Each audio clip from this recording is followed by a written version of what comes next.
Good morning, everyone. I would like to call the meeting to order and acknowledge that we are in Treaty 1 territory, the home and traditional lands of the Anishinaabe, Innu, and Dakota peoples, and in the national homeland of the Red River Métis. Our drinking water comes from Shoal Lake 40 First Nation in Treaty 3 territory. My name is Carrie Linklater. I am your chairperson this morning. I am joined via Zoom by Mr. Bill Moretsky and Ms. Valerie Warehan. Our city assessor this morning is Mr. Jeremy Pohl, and our administrative secretary is Mr. Stephen Lunn. We will be hearing applications for revision of the assessment roll in accordance with the Municipal Assessment Act. The matters for which revision is requested have been described in each application, and we will limit discussion to those matters. The statements that are made at this hearing are sworn testimony, and anyone speaking to the matters must be sworn in. Be advised that comparisons of assessments of properties are not considered evidence of market value by the board. The board is appointed annually by City Council and is independent of it and the city administration. It makes its decisions on the basis of the evidence provided at this hearing and issues a written order that will be mailed to all parties as soon as possible. Please note that the board's decisions with respect to an application may be appealed to the Manitoba Municipal Board if the matter pertains to assessed value or classification, or to the Court of King's Bench if the matter pertains to the application of exemptions from taxation. Should you wish to appeal, information on how to do so will be included with the board's order. With respect to the hearing process, I will confirm the points of appeal with your property to be addressed with each applicant following the swearing in. We will then have the assessor's testimony followed by questions that the applicant may have, and then the applicant's testimony followed by questions. Each side will have an opportunity to summarize if they wish. Once all of the evidence about an application has been brought forward, the applicant may leave. The process will repeat for each item on the docket today. This session will close after all the applications have been heard, and the board will deliberate in private and make its decisions. You will receive the board's decision by registered mail as soon as possible. And as information, all public hearings are live streamed, recorded, and will be part of the public record. This morning, we will be hearing items 2 through 7 on our docket today. And Mr. Lunn, if you would please affirm the assessor and the applicant's testimony. Mr. Assessor, please state your full name. Jeremy Ryan Pohl. Do you affirm that the evidence you're about to give this hearing is the truth, the whole truth, and nothing but the truth? Yes, I do. Thank you. And Mr. Applicant, please state your full name. Do you affirm that the evidence you're about to give this hearing is the truth, the whole truth, and nothing but the truth? Thank you. You may be seated.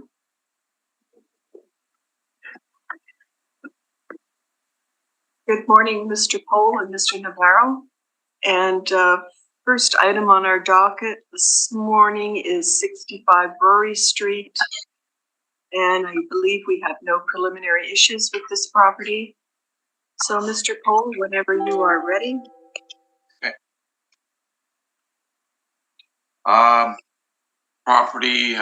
number is 22 21 26. Roll number is 1306. Bear with me here. I gotta get my screen up a little bit. There we go. Now I can read it. Read digitally, and I can barely read it. Guess I gotta get some glasses. Roll number is 130607355350. That's 65 Rory Street. The 2023 assessment is for $6,891,000.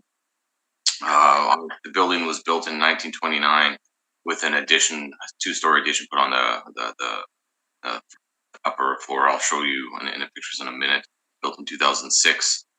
So we have an effective age year built of 1988, given all the work that went into it. The leasable area is 39,000 square feet approximately, and we have 39 outdoor parking stalls. So on page 2 is where it's located, corner of Bannatyne and Rory, highlighted in blue there. And then on page 3 is a photo of the property. So at one point in time, it's more of a club on the main floor with offices above the two floors above. And as you can see on the the fourth and the fifth floor, the difference of brick. That is the addition that went on. They put a full 2 stories on the building. So the building is in good condition. You would never be putting, the overall building is in good condition. You'd never be putting a 2-story addition on a 3-story building. That was the case. So from that, we can go to the comparables. Comparables are on page 6. This is the standard set of comparables that we're using for the Class C inventory. There's 59 comparables for a total of approximately 50,000 square feet, with an average CRU size just under 6,000 square feet and a median CRU size of just approximately 4,200 square feet. The average weighted average and median rents are $12.62, $13.08, and $12. So if you look at comparables number 29, comparables number 40, and comparables number 53, those are 65 Rory, and they have averages starting in 2019 of $12.50, and then 2018 of $12.50, and then in 2018 of $16. So as we go through, we can go to the INE, which will start on page 14. So you can see the leases that are in place and the rents that are in place. They range from $15.50 to $16.50 for the main floor, which is again, I had some questions about that because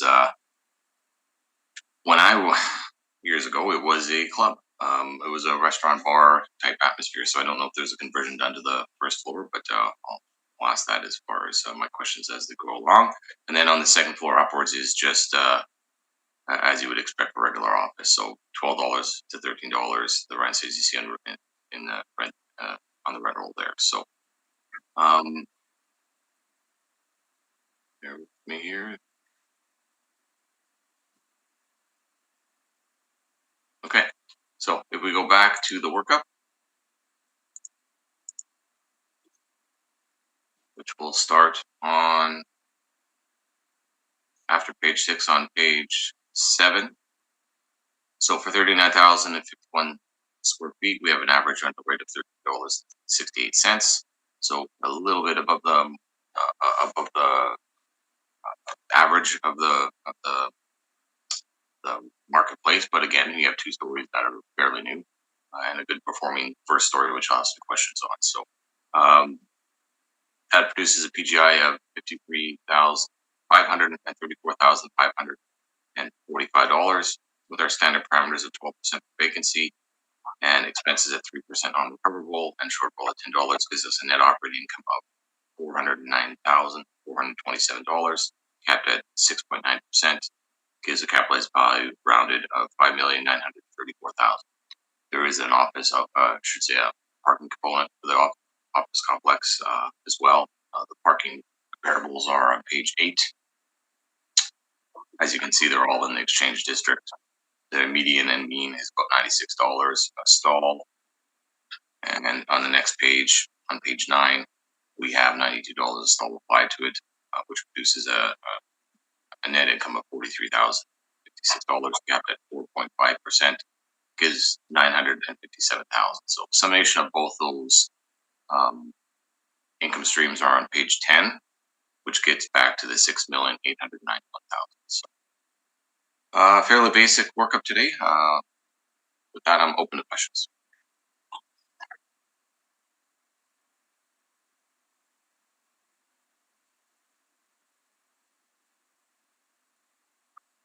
I'm sorry, Mr. Pohl, I didn't quite hear what you said at the end. With that, I'm open to questions. Thank you. Actually, I was going to ask if you could somehow speak a little closer to your mic. I'll pull it forward. Can you hear me better now? Yes, thank you. Okay, sorry. I have a Samsung. I don't drink the iPhone Kool-Aid, so maybe it's something to it. That's fine, thank you. I appreciate that. Mr. Navarro, questions? Yes, Mr. Pohl. You are aware that this is still listed as a historic building? Correct. And that they added the last 2 floors. I believe that you mentioned that in your brief. However, they kept it pretty much in line with the lower portion of the building. Yeah, no, there's no doubt on that. Like you can see from the pictures. Okay. Were you aware of the leases that ended during the period preceding the reference date? Before the reference date or after? Before. Yeah, like you skip the dishes, went left. Is that what you're getting at? Okay. Now, other than that, I think it's like you said, it's very simplified valuation here. This was all obviously model driven. You haven't overridden anything. Nope. Okay. And the cap rate information is consistent and will be consistent for all of these appeals. Same information on page 11. Pretty much, yes. I made no adjustments for any of these properties today. Okay, those are my questions. Thank you. Thank you. Ms. Werhan, did you have any questions? None at this time. Thank you, Madam Chair. And Mr. Moretsky? I have no questions. Thank you. Okay, thank you. Mr. Pohl, I'm just going to ask a question regarding all the properties this morning. You haven't inspected any of them, correct? Not for these appeals, no, but I've been in quite a few over the years. 1, 2, 3, 4. I've been in everyone, including this property under appeal now. Right. But not recently? No, not recent. Not for this. Not for these set of appeals. No. And you spoke in regards to this second story being added to the building. Do you know when that was? 2006. It wasn't the second story. It was. If you look on page 3, on the main floor, there was a nightclub at one point in time on the main floor, and then it's just second and third story, which is the more browner brick, which is the original. And then above that, the more redder brick is where they put the addition on. So they put 2 full floors on this building in 2006, I believe. All right, thank you. And this was noted as a historic building, correct? I believe, yes. So does it have? Pardon me? Sorry, does it have heritage status? I didn't check that, but I believe it would. Maybe the appellant would be able to answer that question for you. I typically don't go into whether they have heritage status or just own character. Okay. And you've given the building 12% vacancy, correct? Correct. So, and you didn't override that at all? No. That was all that's our standard for C. Right. All right. I thank you, Mr. Navarro, if you would like to proceed with your brief. Yeah. This is 65 Rory Street. It was known as the Northern Electric Building. It is a heritage building. I believe that is also in that property description. You can see the pictures of it on page 6. Those are the overhead and the bird's eye view. The 7, on page 7, you can see the picture of, and it's just as Mr. Pohl explained. You can see the coloration difference in the brick. So it's the top 2 floors that were added. And, you know, essentially this was approved because they kept it in line with I guess the design of the original building. Now, in terms of the valuation approach, obviously we went with the income approach. You can see our calculation on page 12. You can see that there is some vacancy in this building. Now that is mainly skip dishes. It's one tenant that left prior to the reference date. And I will also include the main floor area as well of 7411, even though we haven't, it actually did go vacant in March of 2021 as well. So there is quite a bit of tenant vacancy coming from one tenant. And again, that is the risk of having one large tenant in a building like this. Now, the rent that we've gone with is $12.82. The vacancy that we've gone with is 20%. Shortfall rate is $10. That is also different from the model shortfall rate. And in terms of non-recoverable expenses, we assume that those are there as well, and there will be those, additional costs to marketing this property and also commissions, all of those. So we believe that the 5% additional beyond the 2% should be allowed. And in terms of the classification or the capitalization rate, we've assigned a capitalization rate of 7.75 to this property. So you can see our valuation on page 17 for the OFC portion, 5,934,000, all of the parameters that we've used there.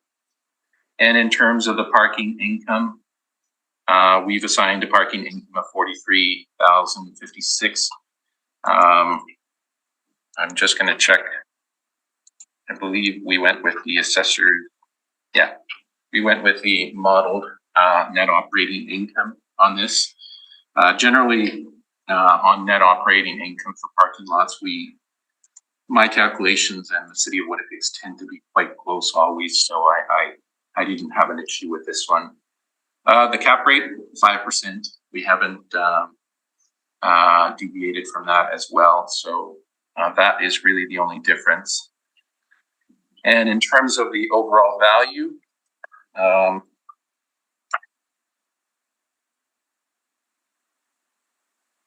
again, 4,135,584 for the OFC, 861,120 for the parking lot, for a total of 4,996,704.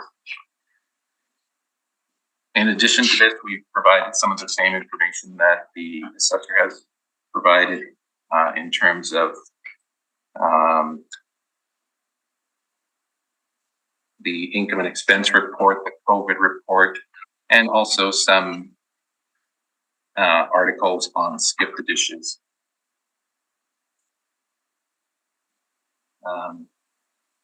And again, skip the dishes vacated most of the exchange district. They were in several tenancies throughout the exchange district. And that is what this article is talking about. So I'm open for questions.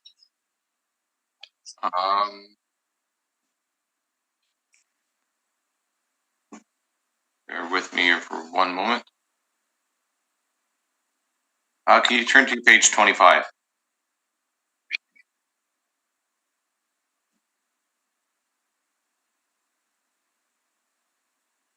Okay, I'm there. Okay. Your income after your revenue, your gross revenue, your property operating costs comes to a little over 732,000 is your net operating income, is it not? Well, we don't have that scheduled there. I believe on 26 you can see the rental income. It says 622,229. So I believe that might be the difference there. Just give me a second here. So for 2019, what I'm getting at is skip the dishes obviously left. That would be a bit of a hole. But then the reporting 732,000. Yeah. Yeah, and I'm assuming that's probably because those leases probably expired, close to the reference date. So those leases were actually still in place, but we know that they were coming to an end. Okay, let me backtrack a little bit. Obviously, Skip the Dishes went to True North. They vacated a number of buildings, including this one. When they came up, when they initially went in this building and the other buildings in exchange, True North wasn't quite, I'm sure they weren't contracted in or anything, so they came to a decision to move. Are they still paying the leases in place, even though they've left? I don't believe there's no way to get out of the lease is what I'm getting at. There wouldn't be an exit clause, there would be unexpected move. They simply had to leases out and then move in for skip the dishes, they can obviously do that as they're now paid at True North $30 plus. Yeah, So, what we know is that the termination of the leases actually was effective December 20. so they're probably still, they're simply not occupying it, but they're still paying it. I can't answer that, but I don't think so. All right. Getting back to the heritage issue, a lot of times we hear it's scary, can't do things. We see here that they put 2 full floors on top of this building, as long as they meet the requirements of any particular building, because it varies. You can do substantially change your building, and in this case here, they did increase it by 2 full floors. So generally, it's not as much of a negative as far as ensuring that you comply with the overall keeping of the building as a heritage building. So in this case here, it wasn't a detriment as they added to it. I would say that this was allowed simply because they kept it in the same character as the original, I believe, 3 floors underneath. And that's why it would have been allowed. However, going forward, those original 3 floors are still protected. There's still requirements in terms of what can be done on them, who can do the work. And we know from the way that these buildings behave that they tend to be a little bit more expensive to run to begin with. They're not as efficient as newer buildings. Yeah, and basically what I'm getting at is, as long as you're maintaining the property as it's moving forward as it sits, for a heritage building, it's not all that much of a risk. If you wanted to raise the building to the ground and build something else, full stop on that. So there's a risk to that component. But realistically, for these buildings, as you see, it's not really a question of whether they want to completely change the use of the parcel of property. You're just maintaining it and continuing it forward. In this case here, they put 2 additional floors on. So overall, the building is a good performing building. Otherwise, you wouldn't add to it. Would you not agree with that?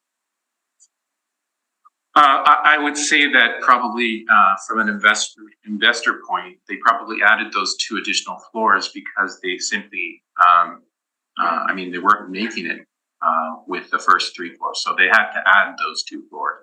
It's a very strategic decision, which worked out for them. But it doesn't change the fact that these buildings still are less efficient than other buildings, and they don't have requirements in terms of repairs and maintenance that other buildings would have. A newer building that isn't a heritage property. Getting to the physical characteristics of the 1 floor, which I just have to ask, is the first floor not a nightclub? Why would Skip the Dishes be renting it? It used to be a nightclub, and it changed a number of times the business out of it. Right. Is it still a nightclub? Or No, is it office, converted to office too? it was converted to office for Skip the Dishes, and again, they vacated in March of 2021. When was it converted?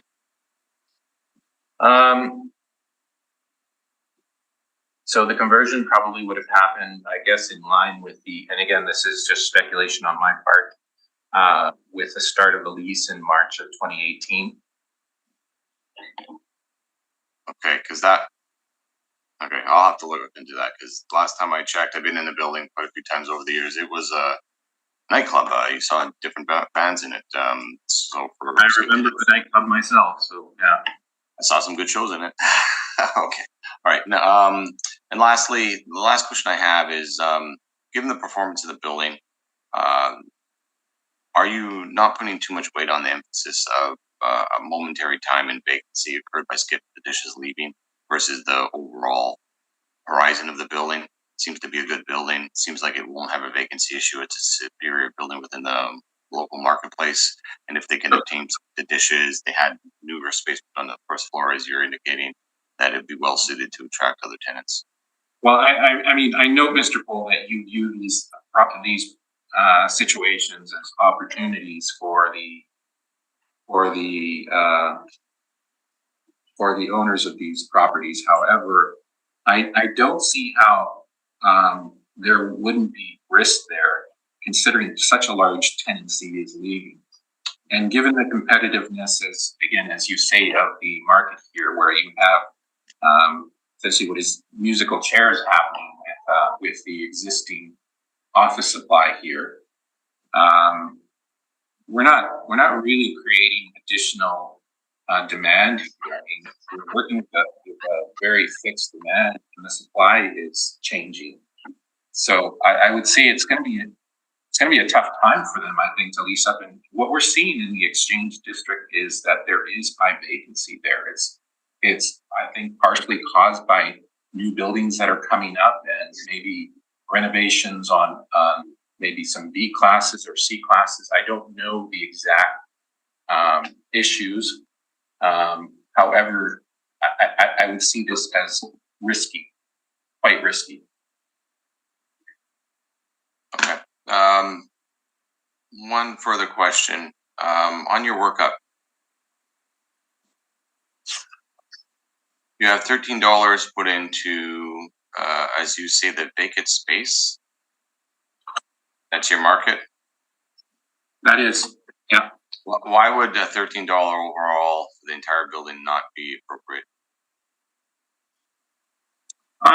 You know, Even for the newer spaces, because you're indicating now that main floor and then fifth and fourth are newer, and the other two floors are well maintained. So, no, I see your point, and you know, I don't really have an issue with that. Again, you're higher than that though, and you know, if we're saying $13, I mean, I would be fine with that. But above that, the real issue is the vacancy here. So, I hope that's answered your question. okay, that's all the questions I have, but I do have a summary like at the end. All right, thank you. Ms. Warehan, did you have any questions? Not at this time, thank you. And Mr. Moretsky? So you're pretty close to the city on your net potential income. It's just the vacancy, that's the big difference. Yeah, I would say that the vacancy is the larger issue of the two. Okay, and your cap rate is also 7.75 as opposed to the city's 6.9. And any comments as to the reason that it's what is it? 95 higher? Yeah, I mean, it would be again on page 15. You can see some reasons for some of the adjustments that we make. If you can see that. Yeah. So it would speak to the covenant strength, the income forecast, regulatory factors like heritage inventory. Those would be the reasons for adjusting the capitalization rate. But generally, in general, these historic buildings, we never get below 7% on them. So I would say that the city's capitalization rate is rather low. What would be the reason for that on the historic building, but you wouldn't go under 7%? There's just a lot more risk attached to heritage properties in terms of their maintenance, what type of work can be done on them, who can do the work.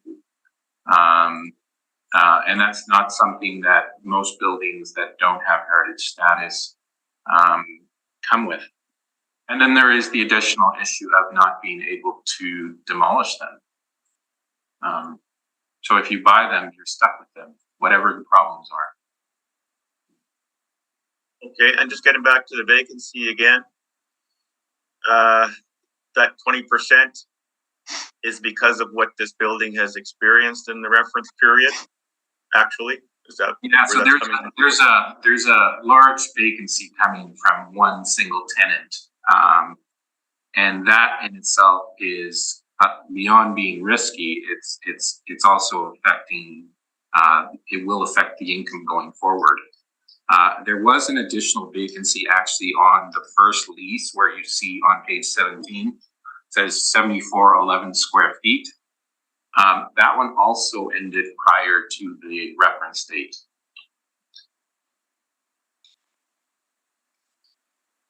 And do you believe that the same difficulty that any owner would have the same difficulty renting this out going forward as they experienced in the reference period? Absolutely. I would say that in our market right now, it would be difficult. I don't think the office market is going through some very good times, especially when you have the additional issues that are as a result of the pandemic and the hybrid workforce. There's just less spacing requirements, I think, at this point. And it's the constant thing that we see when we go out and visit office buildings is that, you know, we see a lot of vacant space. Underutilized because people are working from home. So that model in itself is affecting and will continue to affect the office market. So the point you're making then is that any office downtown right now should have a vacancy of around 20%? No. I would say that if you are experiencing vacancy specific like this property, there's nothing that's, I think, going to help you at this point. Now, most buildings, if you look at some of the buildings that we will look at, are in the 15% range, and those are the market. That's the market vacancy. On the better side is the 12% vacancy for office C. But this one in particular, this is specific to this property. Okay, thank you very much. No further questions, Madam Chair. My questions have been asked and answered. Do either of you have a wish for a summation on the property? Yes, I do. Okay. Generally speaking, our model NOI was 452,000. As you can see on either my workup on the INE or the Pellant's workup, you see that the actual is 732,000. When you look at their page 23, you see them, is what I asked, is Skip Dishes was vacating December 31st, 2020. Obviously, they are going to True North. They exercised an early termination option that may had a little bit to do with why there's a little bit higher income for that year. But what you see is at 31st of 2020, there's 100% occupancy in this building. There was no vacancy whatsoever. So what the Pellant's asking for at a 20% vacancy is basically indicating that there's some kind of chronic issue, some kind of issue moving forward that will interject any market from coming into this building. There is no obsolescence here. You see from a fully occupied building with a prime tenant. You see from an addition, 2 floors put onto it. It was in obviously newer shape. The third and second floor were to be at least above average, given the characteristics of the building and the fact that they put an addition onto it. And then the main floor, which I had some questions of whether it was still a nightclub or not, it appears that it's not, indicating from Skip the Dishes moving into it in 2018, which means there'd be a newer renovated space on the main floor as well for office. Overall, it seems like a very good building. So when I'm looking at vacancy, I can bring in case law after case law if you like. But 330 St. Mary's, which I'll speak to as I presented that at the municipal court, there was a 25% vacancy at that moment in time at point of sale and leading up to the reference date because one major anchor tenant left that building. Ultimately, the board indicated that you should be at correctly, as I put in, market rents with market vacancy, and they put it back to a market rent, market vacancy.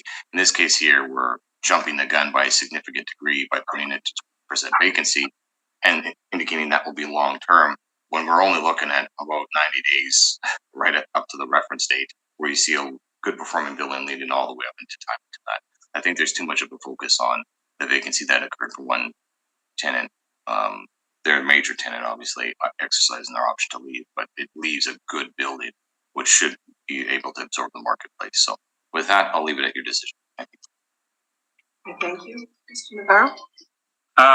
The one thing that I'll stress is also that, when we mention the leasehold interest, we are forgetting that we are valuing this on a fee simple basis. So we are making certain market adjustments, beyond the leasehold, to have a fee simple valuation. So those would be your vacancy, your shortfall, and other, expense allowances that we adjust for on the fee simple side. And thank you both. We will move on to our next item at 90 Market Avenue. Jane, I believe there are no preliminary issues with this property. And Mr. Pohl, whenever you would like to proceed on this one, thank you. Give me about 30 seconds, please. Sorry, my computer's a little slow this morning. I remote in this through the same system you guys remote in, so if I'm slow, maybe you guys are slow too.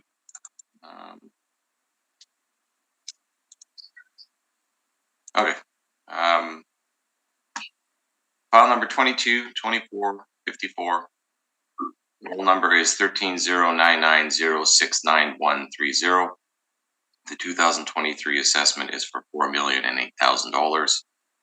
The building was built in 1951. We have an effective year built of 1977. We have outdoor parking on site. On page 3 shows the building. It's kind of between Bannatyne and Waterfront.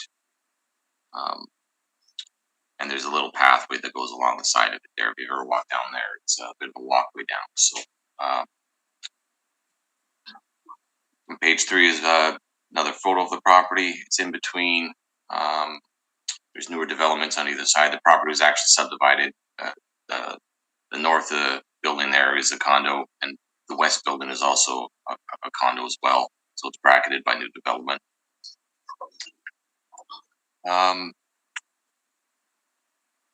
I looked at this building two ways. I looked at it as if it was an OFS and if it was an OFC. We have it graded as an OFS, but realistically, our rents that are in the OFC could easily be in the building as well. So I'll start on page 5, the parking lot component of it. There's 44 stalls, same comparisons that we just spoke to, about $96 for median average. And that's what we have applied, we applied 92. So for 44, we have a net operating income for stalls of $48,576, capped at 4.5%, gives us our $1,079,000. That's on pages 5 and 6. But moving on to the building component, on page 7 and 8 are the OFS comparables, and we see that they are approximately $16 weighted average, average at $15.85 and median at $15. Again, most of these outside the downtown, but realistically, it's a section that you should be looking at and exploring. So, but ones that are downtown, again, pages 9 and 10 are OFC caliber buildings, which is pretty much however we graded an OFC, OFS. This is a similar stock. So, for that, it was the exact same comparables that we just spoke about, which the averages are and weighted average and median over $12.62, $13.08, and $12. So, moving on from that, we can go to the I&E, which is on page 15, and starting on page 15. So we see there's about an 8% vacancy in the building. We see there's 44 stalls for parking. We see that the parking income is what it is at $38,833. And we see the synopsis of their income stream. So we go over to page 17. Most of these are gross or semi-gross. Impark is running it. They're all month to month. which seems a bit odd. But I'll ask a bit more questions on that when we get to that point. So there is one unit in here that is also owner occupied, so you wouldn't be generating any rent on that, as the line is indicated all the way through it, and they checked out owner occupied. So from there, we'll rely back on market rents. Again, we're doing fee simple, not leasehold contract. So on page 11 is the workup. So for the 14,758 square feet, we have an average rent of approximately $14.01, which produces a PGI of $206,762. And our standard parameters with a vacancy of 11%, expenses at 3%, a shortfall at $8 gives us a net operating income of $165,510, capped at 5.65%, gives us our estimated value of $2,929,000. On page 12 is a summary of the two income streams, which gets us back to the $4,008,000. So, with that, I'm open to questions. Thank you. Mr. Navarro? Yes, overall, I don't have a really large issue with your net operating income. We're not that far apart, I think. But I mean, obviously the capitalization rate would be the issue. And if you can explain how you're getting this sub 6% capitalization rate on this property, given that it's competing with other properties in the area where the capitalization rates are clearly higher, what would give this property less risk overall? Again, I was questioning that myself when I looked at this property. It's a modeled modeled cap rate. Obviously, I would think that it would be a little bit on the lower side myself, sub 6. I was expecting about 6 and a quarter, given the size of the property. But I had a few questions coming back to yourself as far as the condition of the property. Nothing has changed in this property. There's been no renovations, no permits taken out that I've seen. We see month-to-month leases in place, indicating that might be a reason to move quickly on. Like, nothing's happening here.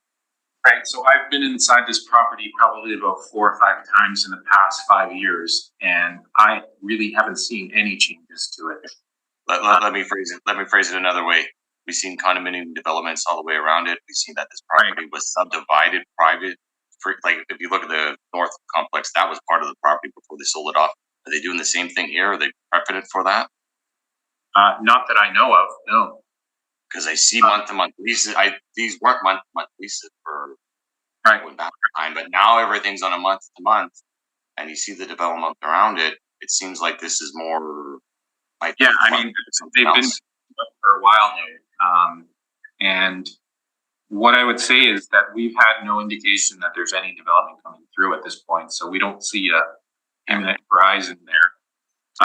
It's the main thing that popped off in my mind's eye, because it's a good chunk of land. It's got the walkway around it. Every parcel around it's been developed on millions, and it's places. I mean, the thought had occurred to me. I mean, and I remember when they hived off the parking lot and sold that off. I mean, that ruined businesses in the surrounding area because it really took away the only available parking in that area. So I can't speak to it. I have no indication. There are no plans. There are no development permits. We still think that this is the highest and best use in the short term, the medium term. So there's no indication that is happening. Okay, that's the only one question I had, because it kind of sticks out like a sore thumb, especially when you see the 3 buildings being built, or 4 buildings being built all the way around it. And this is the largest parcel of all of them, so it seems like it'd be, the way that it's leased out at the moment, it just seems like it would stick out that way. So no, the way it sits, I just wanted to confirm that there was nothing done to the property. If the board wants to make a small adjustment to the capitalization rate, or any parameters, it's at their leisure. But to me, I just had some questions given discovery of this property. So hopefully I answered your question. Thank you, Ms. Wareham. Any questions? No, my questions were just answered on renos and permits taken out. Thank you, Madam Chair. Thank you, Mr. Maraski. Yeah, I'm still unclear on something. Refer to page 3, please. Sure. So in that picture, there's 2 buildings in this property. So which 2 buildings on that picture are we? Oh no, there's one building, but there's 2 income streams. The one income streams for the parking, the other income streams for the building. And if you look at this picture here, it's kind of a close up, is what I was getting into. The gray building north used to be part of the parcel and was subdivided, and it was turned into condominiums. If you look at the far right, there's 2 buildings there. It doesn't quite show up. There is 2, and they're condominiums. And then look at the very bottom corner. There's the tip of another building there. So we have 4 recent built condominiums all the way around it, and this is the biggest parcel of all of them. So it seems when everything's on a month-to-month basis, that's why I was questioning, just so the panel. Okay, it says 2 buildings on your property description. That's why I asked that question. No, you know what? That's probably that may have been an artifact from the subdivision that occurred, because there was a subdivision that occurred. No, there's no 2 buildings. It's just 1. I apologize, I didn't catch that. No problem. That's all the questions I had, Madam Chair. Thank you. Your questions have been asked and answered. Mr. Navarro, if you would like to proceed. Thank you. So we are looking at 90 Market Avenue, and this is at the very end of Market Avenue. You can see the pictures on page 6 and on page 7. The parcel that is directly north of our property used to be, again, as Mr. Cole described, the additional parking for the subject that was hived off, subdivided and then sold off. So if we turn to page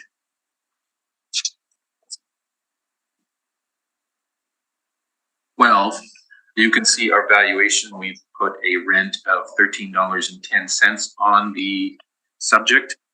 And in terms of the vacancy, 11%, just as the assessor has done. Shortfall, $10. Management, these are the non-recoverables that we still apply. So the overall, the expense allowance is $27,625.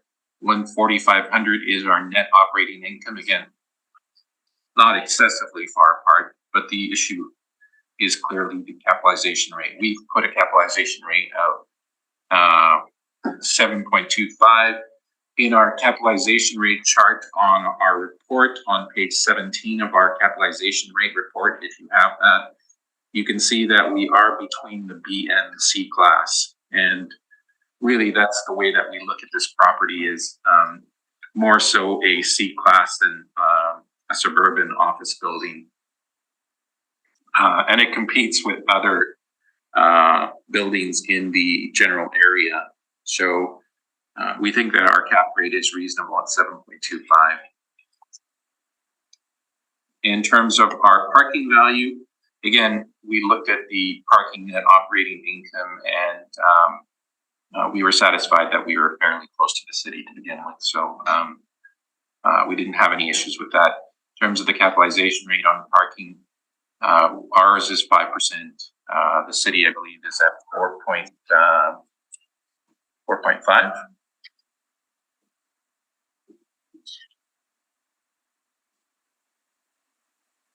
4.5, yeah. So there's a bit of a 50-point difference between our capitalization rates on parking income. The rest of the report is the income expenses and the COVID questionnaire from the owner. And I'm open for questions. Thank you, Mr. Cole. I don't really have any questions. It was just what we already discussed, where everything seems to be looking like the property's pending redevelopment or being held for redevelopment. So that would indicate there would be a lower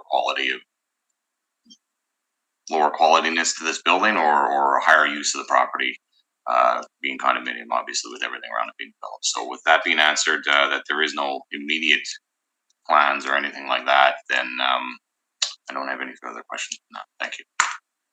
Thank you. Ms. Warehan None, thank you. and Mr. Moretsky. I do not have any questions, thank you. Thank you. Just one question, Mr. Navarro. You have on your brief an effective age of 1951 to 1977.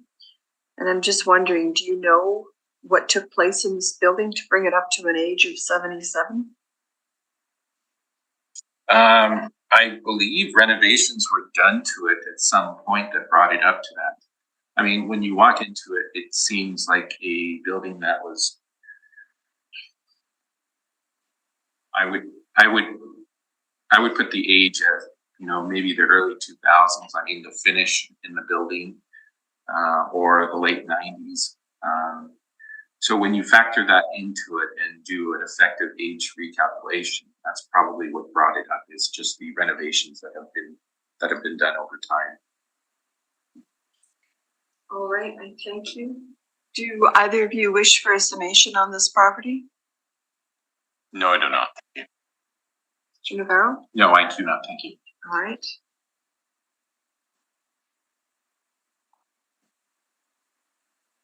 We will move on to 136 Market Avenue. We have a split on this property. Correct, Mr. Cole? We've got a portion that's exempt. Yes. Yes. All right. If you would like to proceed with this. Okay, we turn to my first page. File number is 222122. The roll number is 130990690035.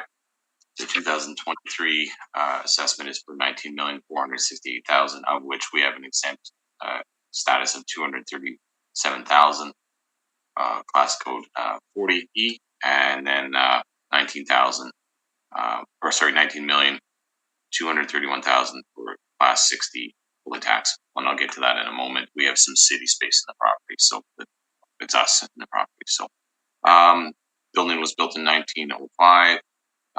There's effective year of 1975. I did not research any of the permits leading back for buildings of these era. Like, you can't have a 1905 effective age, because basically you'd have a building that could be occupied. So over the years, there's obviously upgrades done to it, take account to it in our permit work, and it gets updated, and then there's an effective age recalculation within our CAMA system. So usually we would expect an age varying like that. So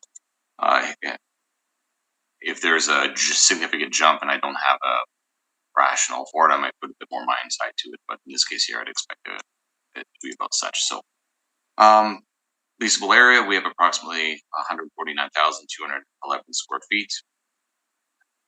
And we have no parking on site. Page 2 is the property.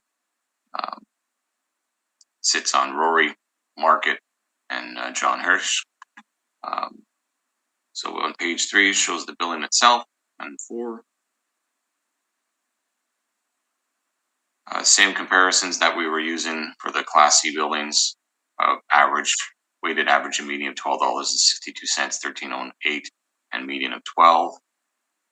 We have a workup on the next page, which I'll get to in a moment, but we'll go down to the income expense questionnaires.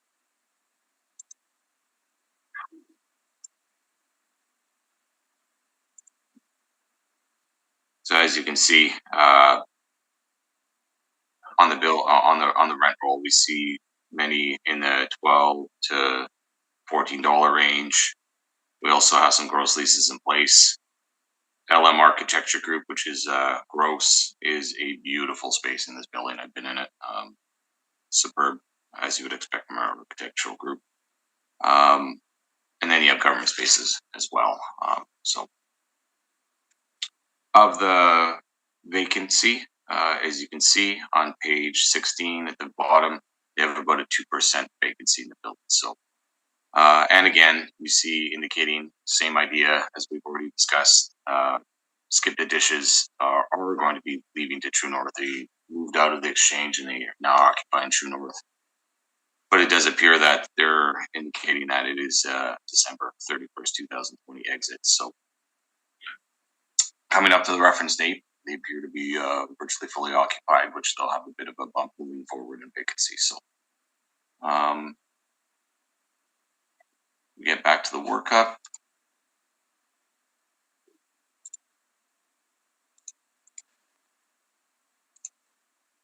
Which is on page 9.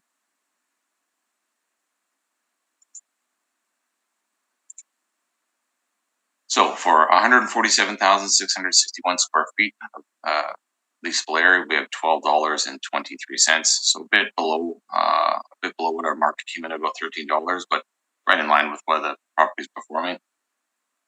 And we have PGI of $1,807,174.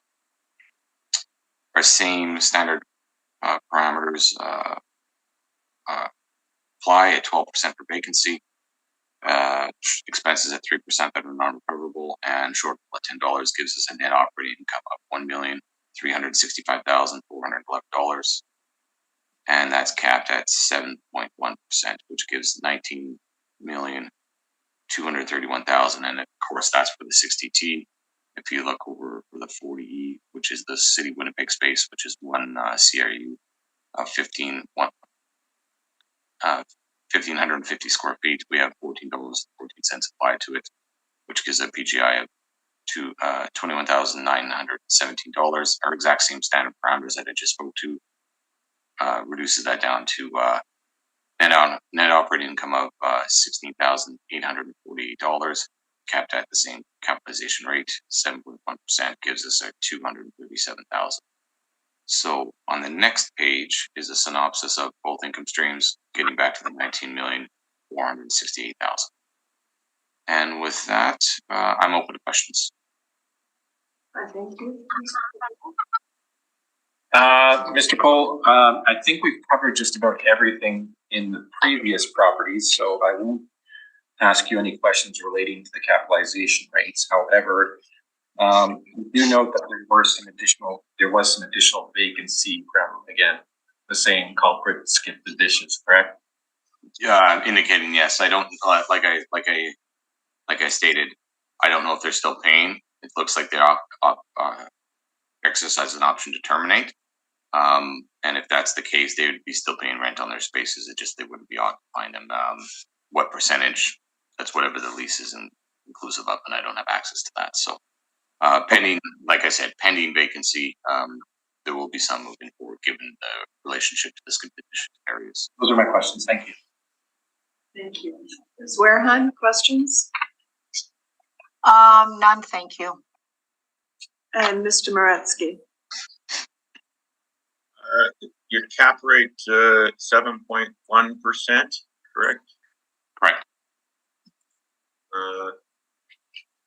That seems to be a little higher than the previous two items that okay, let me speak to that for a moment. The size of building also plays into it. Basically, all things being equal, if you have a smaller building, you're going to have a much more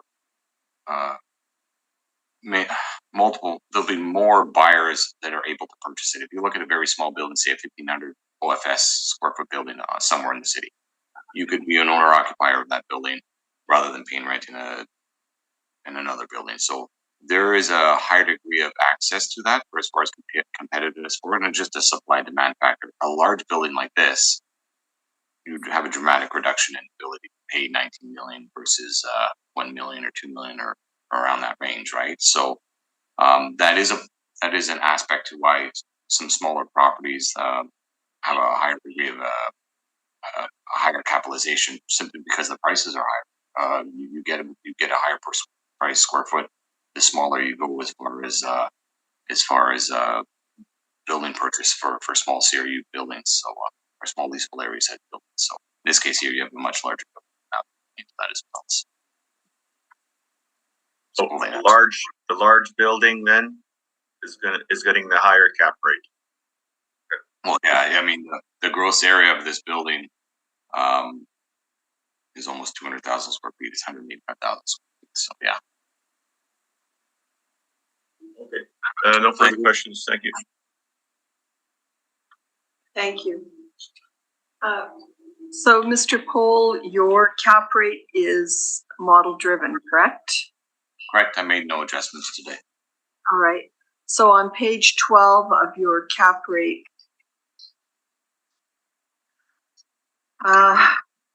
you've got office A and B, correct? Correct. Yeah. And this is a Class C building? Yes, this would fall underneath that. Where the modelers just show the A and B stock, which is their more investment grade stock.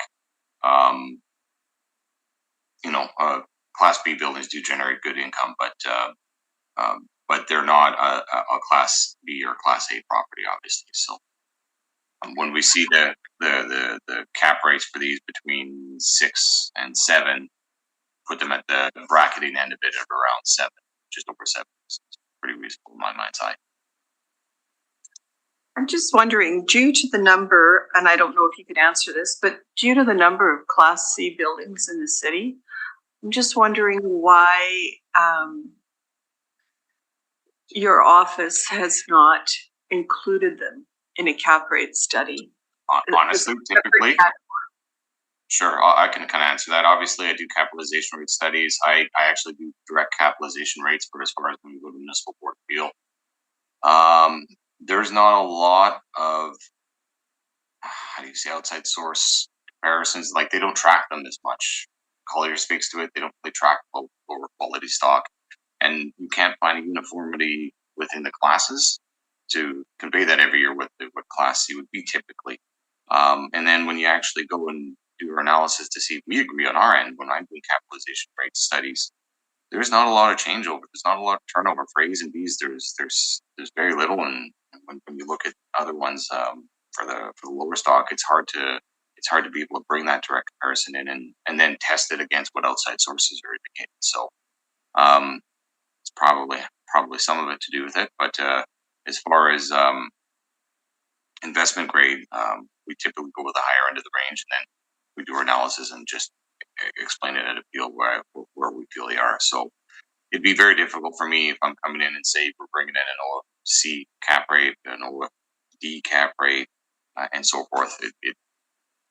That's information that just not going to be able to present either agent or assessors. All right, I thank you. I have no further questions. Oh, yes, sorry. If you would like to give us your brief, Mr. Navarro, thank you.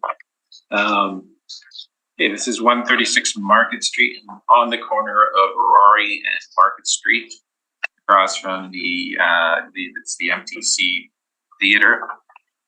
And you can see a picture of it on page 7. I'm sure you've all seen this building at one point or another.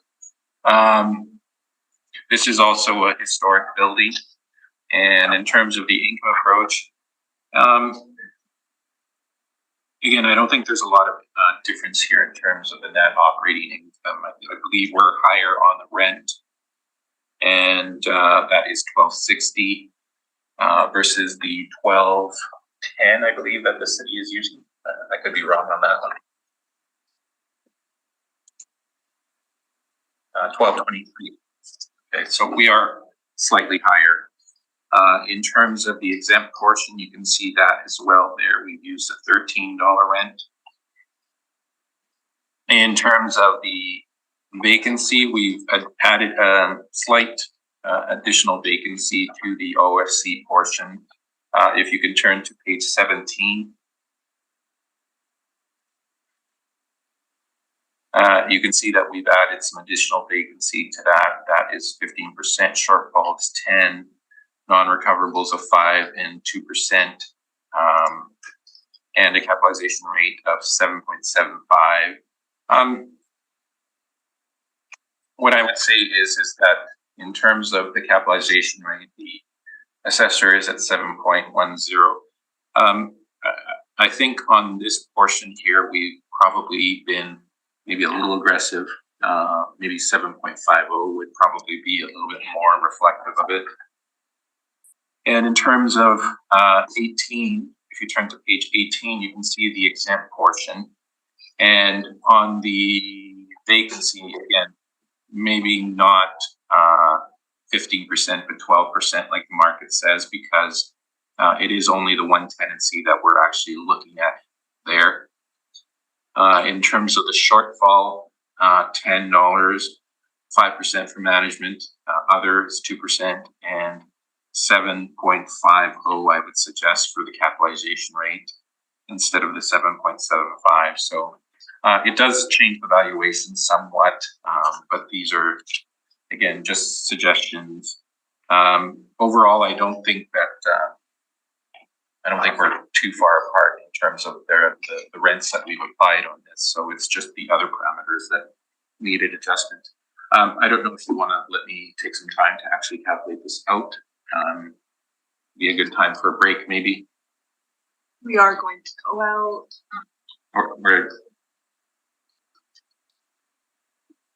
it's up to you. well, I did want to take a break, but I was going to wait until we had finished this property. But we can take a break at this time. I'd like to name this. Yeah, I'll whatever amount of time it won't take me that long. We'll just take a 10-minute break right now, panel. Thank you.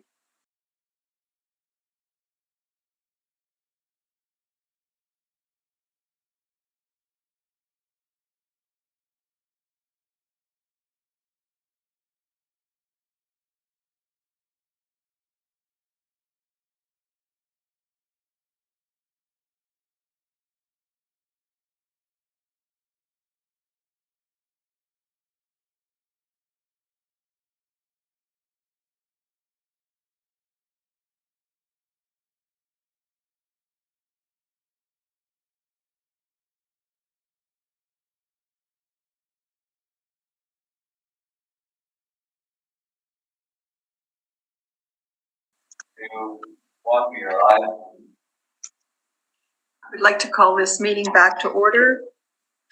We are going to continue with 136 Market Avenue, and Mr. Navarro, you have recalculated your brief. I have, and I've also distributed that, so you should have that. As you can see on the OFC portion, that is the one that is not exempt. We have a leasable area of 148,794, income of 1,874,373. Again, we applied a little bit additional vacancy to that, so 15%, 7% for non-recoverables, and a shortfall of 223,191. That is a shortfall rate of $10 per square foot, giving us a net operating income of 1,258,501. Capitalized at 7.50, that is 16,780,011. Now the OFC exempt portion, that should also have, I don't think it's an issue, but it should have the 1975 age on there as well. 1,550 square feet, $20,156, 12% vacancy, 7% non-recoverables, $10 shortfall, and a net operating income of $14,636, capitalized at 750, 195,142. The total income the total value therefore is 16,975,154, or 16,975,000. And the remainder of the submission is just income and expense information that was submitted by our client. So I am open for questions. Thank you, Mr. Cole. Sorry, just so we're clear, with the form that you just submitted, your recalc of the income streams, were you meaning to put 15% on both streams? Because you have 12%. Only one. And the rationale for that is, sorry, maybe I missed it. Again, it's the vacancy related to the skip the dishes issue. Oh, the buildings are it's just a different CRU of the building though, so. Yeah. Okay, I'll leave it at that. All right, quick question. You turn to your page 27.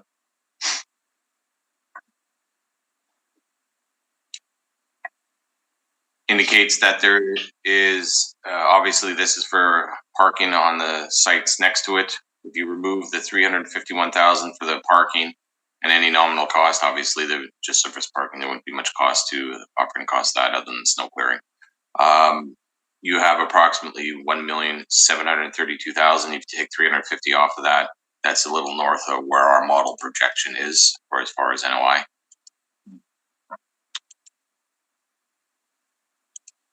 Would you not agree with that? In terms of the parking?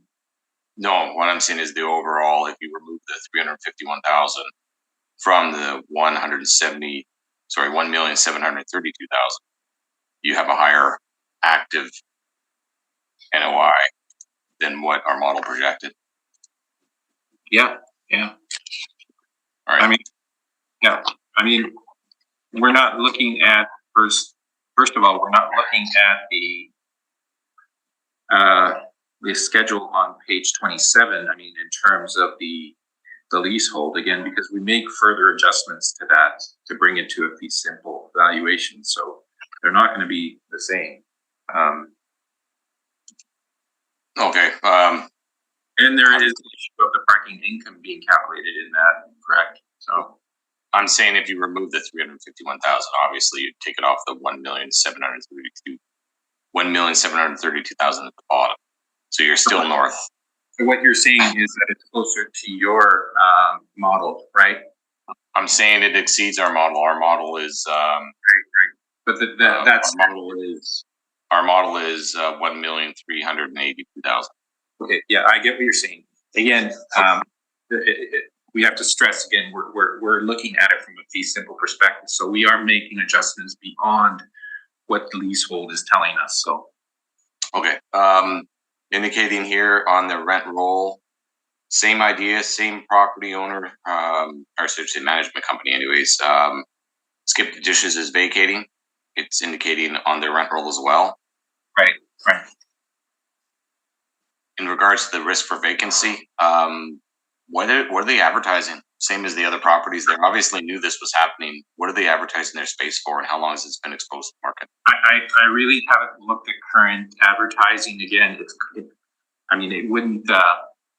It's not something that we could submit anyway because it's beyond the reference date. No, what I'm saying is, did they know in all of 2020 and they were actively marketing it in 2020, which often happens if you know there's a cancellation coming? I would agree that they were probably aware in 2020 that this space was going to go vacant. Were they marketing it, and were they asking? No competent manager, especially one of this type, would take on vacancy and leave it there without trying to act on it. What I'm getting at is can you tell me what the asking rates were for the building for what they were asking? I can. Okay. All right. Those are all the questions I have. Thank you. Thank you. Ms. Verhun? Not at this time, thank you. Mr. Moratsky? Yes. You said this was a historic building? Is that how you characterize? I believe just about all of them, except for 90 Market, are historic buildings. So does that also mean designated heritage building then? Yes, that does. Okay. And with the same challenges, let's say, that come with that, having a designated heritage building. Challenges for the owner in terms of what they can do with the building. We have we have a C-class building. Of course, from our perspective, it's not really a C-class building. It's a heritage building. For C-class buildings, we've applied a 7.75 capitalization rate. And you know, that takes into account that most of the C-class buildings that are in the downtown are actually C-class buildings. I mean, the city has typed this one as a C-class building, but it's a unique situation with some of these buildings in the Exchange District where they're calling them C buildings, but they're not built as C-class buildings. There is some additional risk to them. However, in this case, we've assigned slightly less risk to it, but we have acknowledged a little bit of additional vacancy on it. Okay, thank you. No further questions, Madam Chair. Thank you. My questions have been asked and answered. Do either of you have a wish for a summation on this property? No, thank you. I don't, thank you. We will proceed to item number 5, 112 Market Avenue. Mr. Pohl, whenever you would like to proceed. Bear with me for one moment. Okay, file number 222674. Roll number is 1307003400. Address is civic address is 112 Market. The 2023 assessment is for $2,956,000. The building was actually built in 1898, effective year of 1964. We have 5 stories. There's a leasable area of 39,100 square feet. There is no on-site parking. On page 2 indicates where it's located, just on the back end of John Herbersan Market, so border and Rory there. So, again, opposite of the other 90 Market, which we just spoke of. So, page 3 is the picture of the property. There is a restaurant in the main area, and then the rest of it's office. It's a good restaurant if you ever get a chance to go to it. We do it every now and again. If you look on page 4, there was a sale of the property in 2013. Again, quite a ways away from the reference date, but I am going to reference it because I did look at the sale. It was for $3.2 million, and we see the vacancy that's in place there. So they bought it with the same vacancy issues at that point in time. So we will go to our OFD comparables, which are for 2018 to 2020. We only had 18. There wasn't that much activity within the marketplace. So we have approximately $14.13 for the average, weighted average $14.35, and a median of $13.88. And again, when you're dealing with smaller populace of rents in a given time frame, given the 3 or so years for that's not enough in my mind's eye to, you know, when you see a $14 or so rents that are in place, it cause for pause. So obviously I'm going to go backwards in time and I'm going to look at the full OFD marketplace for the couple of years leading up to that reference. So, or leading up to those years. So from 15 to 17, we have 37 comparables as well. And they produce what more in line to where we think the market would be between $11 in $11 area. So average is $11.61, weighted average is $11.44, and a median is $11. So when I see a bit of a jump from a couple years to the next, it's a moment for pause in my mind's eye. There is some strength in the marketplace all across the board for rents, but this seems to be a little bit further than what I would expect. I'll get to the workup in a moment. If we can go to the INEs, which start on page 11. We have approximately reporting of 40% vacancy. It's gross, so it's not net. And as you can see, on page 13, we see the vacancies that are reported. Not too far off of where they purchased the property. There's obviously this class of building is going to have a higher degree of vacancy in it, as it is the lower of the grouping up from A to D. So when we go through back to the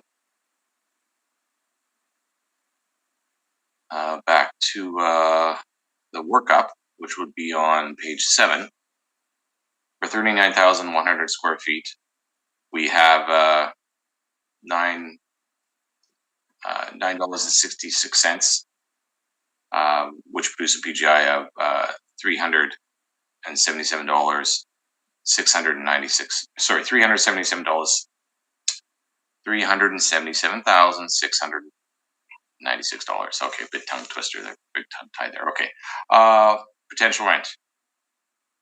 From that, we do have an adjustment made, and I didn't make this adjustment. That's what I was indicating. We have an adjustment made for the vacancy at 20%. I believe this has been ongoing, where we have evaluated this higher, so it is above model. But I didn't personally make this one.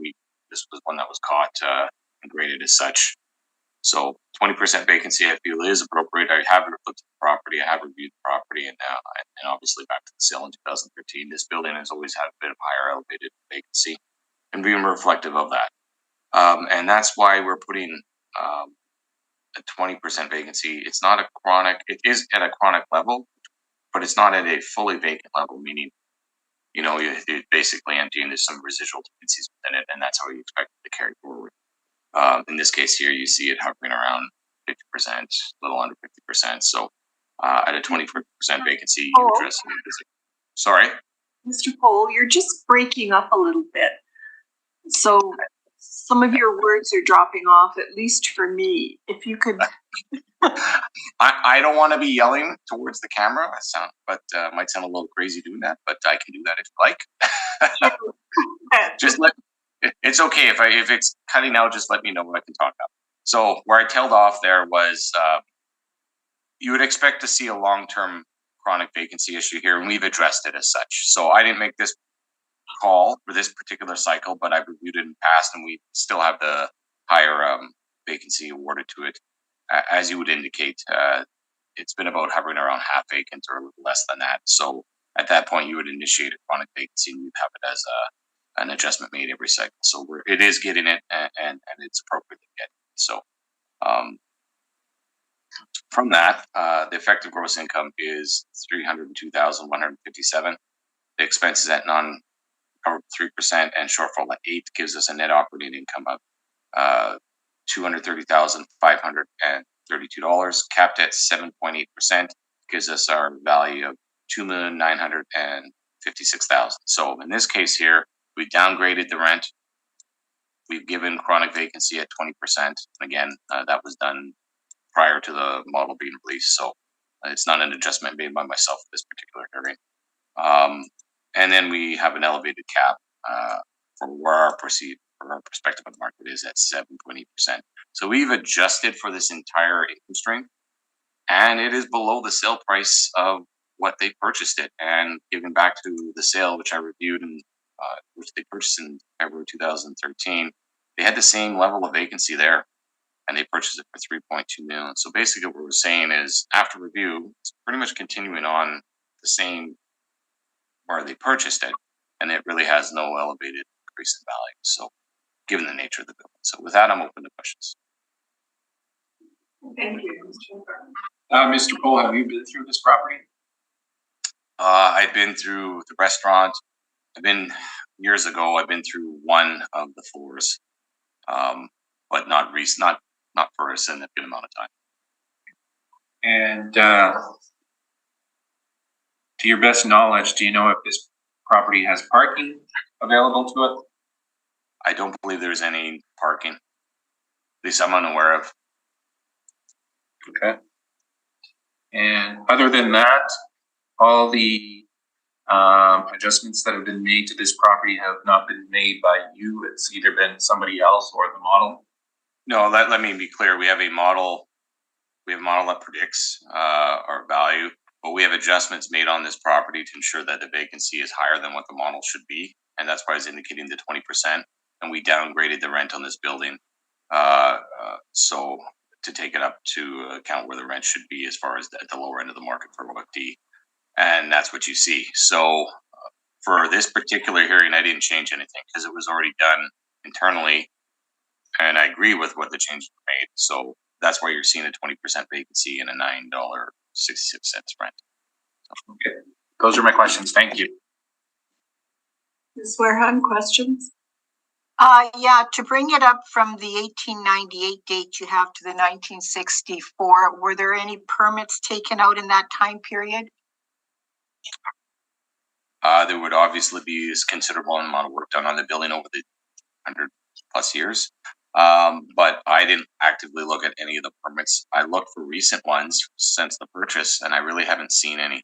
Part of this, I'll have some questions for the appellant. But as far as like I was indicating prior, I wouldn't expect it to be like if I saw a 2000 level of effective year, I'd be like, okay, I gotta research this because that's a little high for this building. And if I saw, 1911, I'd be okay. That can't be right because it'd be unoccupiable. But when I see it around 1964, I don't actively go back and search leading up to it. But what I did search was any of the issues for the vacancy, why there's still vacancy. Is there owner, did the owner purchase it indicating that vacancy would just continue forward in such a manner, or was there something to address it? I haven't seen any of that. So I'll have some questions to the appellant as well. But, I can't get any proof of that. So. Okay, thank you. Mr. Maratsky? Yes, I have a few. Excuse me. Are you aware if this building is a designated heritage building? I believe it is. But I mean, I didn't look into any restrictions that were put on place of the building. I typically don't do that for a board revision level hearing. So. Typically don't do it. Why? Because unless there's a nature of use change, meaning if I'm going to purchase this building and I'm going to demolish something on it, then that's something that would trigger that. What can be done, it can't be done. I don't see this OFD building changing use on that parcel to say another building where they'll knock it down and put something else on. So if I'm going to be purchasing this building, I expect that heritage class building, I can't physically change certain things, but I don't expect to either. So it's not as much as a hindrance as sometimes been made out to be, unless you plan on making physical changes to the use of the building. You saw on the other property where they added two additional floors to the property, and it was a non-issue. They could still do it. But in this case here, if you wanted to continue forth with the building as such, there's really no impact on it. If you want to change the actual building as far as level and put a new building on, then yeah, there would be a significant issue there that wouldn't allow that. But I don't typically go through and see what restrictions are on place because I assume carrying forward, that's going to be, if there is an issue with that, or all of a sudden at a hearing that may be a potential issue, I'd be researching that more for this hearing, but I don't believe that it's such. So it's okay.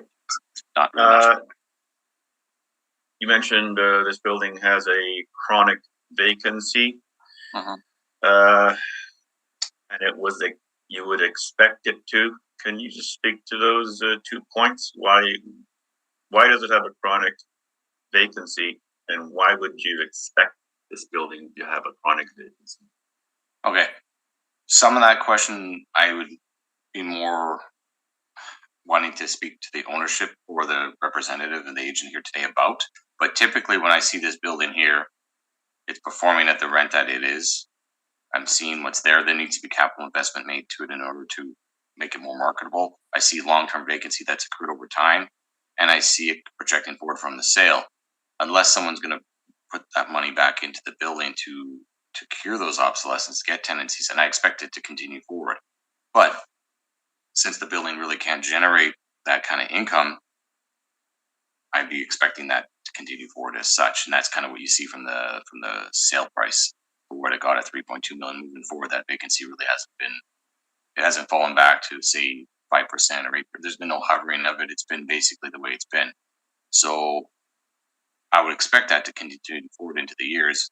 With my line of thinking is that there's economic obsolescence where the building just can't generate the renovations needed to attain those floors which are needed for tenancy.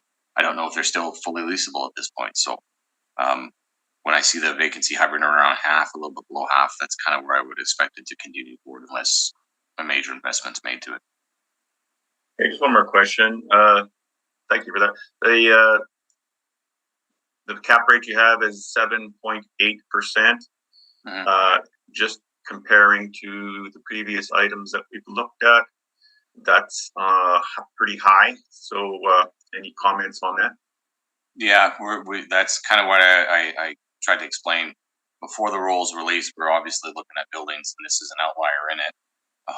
We downgraded this building, so with the downgrading of the building for rented around the $9 range and a higher vacancy, it kind of speaks to exactly the risk applied to it. Is it going to be able to generate enough income to reinvest back in the building? You have a bit of an issue here for this particular building to help perform, so your capitalization rate would follow that risk. So what we're saying is when you're down, like cap rate is risk basically inclusive of everything. So when you're saying there is a higher vacancy issue, when you're saying there is a lower rent that's attributed to that, you're going to have a higher risk. You should be expecting a higher capitalization rate ultimately. So when I see about an 80 basis points for the size of the building, 70 basis points for the size of the building from the last one was a little bigger than this one, obviously. But I think that's pretty reasonable. Hopefully that kind of answers your question. If you need to get into further, I can. Oh, it does. Thank you very much. No further questions, Madam Chair. Thank you. Mr. Pohl, just a couple of questions. That sale in 2013, to the best of your knowledge, was that an arm's length? Yes, it was. And that vacancy that was occurring at that time, as I've indicated on the IE here from that time period, is typical of what we're seeing in over a span of a decade and leading up to that sale. So I'll have some questions for the panelists in regards to that. And I'm sorry, you were breaking up just a little bit. Do you know what the vacancy was in 2013? If you do the math on it, it's about the same. Same CRUs are vacant, same areas are vacant, as you can see.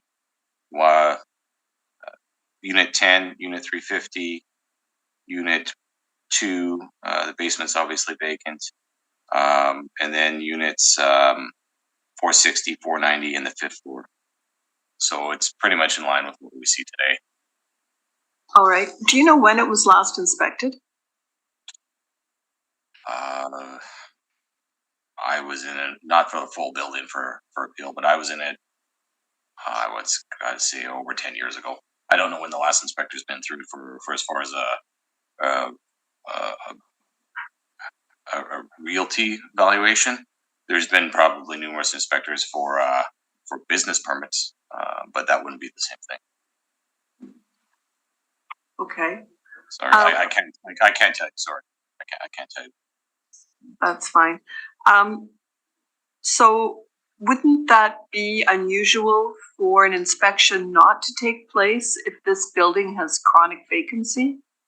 No, what I'm saying is I expect that to continue. I think the owner bought a building that has a high vacancy issue and a lower income generating capability. So you can purchase a building like that and expect that vacancy to continue forward. And it just is. You're buying a building that's always going to have a higher degree of vacancy, but you're also paying significantly less than market at around $3.2 million. And when you look at that, and that, as I was indicating, if that's how it's going to continue in the forward, you wouldn't expect it to appreciate at the same rate as other buildings that are more marketable and can attribute more market rent and a normal market vacancy. So without me inspecting the building, that's why I said I kind of expect it to continue, because when you look at the numerical performance of the building, it doesn't, like, we've assessed it properly where it's at, but I don't expect it to move dramatically unless there's capital investment made back into the building. So I expect that there'd be significant work here to be done. All right. So last question in regards to the percentage of the vacancy. If this has a chronic vacancy, why has this building only been given 20% and not 25. Because 25%, I would expect in it to be no market in there, or just residual tenancies in there. We don't see that. We see the building about half full or a little less than that continuously. So it wouldn't be appropriate to be put in a full 25% on the building. What we're saying is at 20%, we're saying it's, and I've been through numerous municipal board orders, at 20% for office buildings, you're considering a long-term chronic vacancy issue, but it's not a fully vacant issue.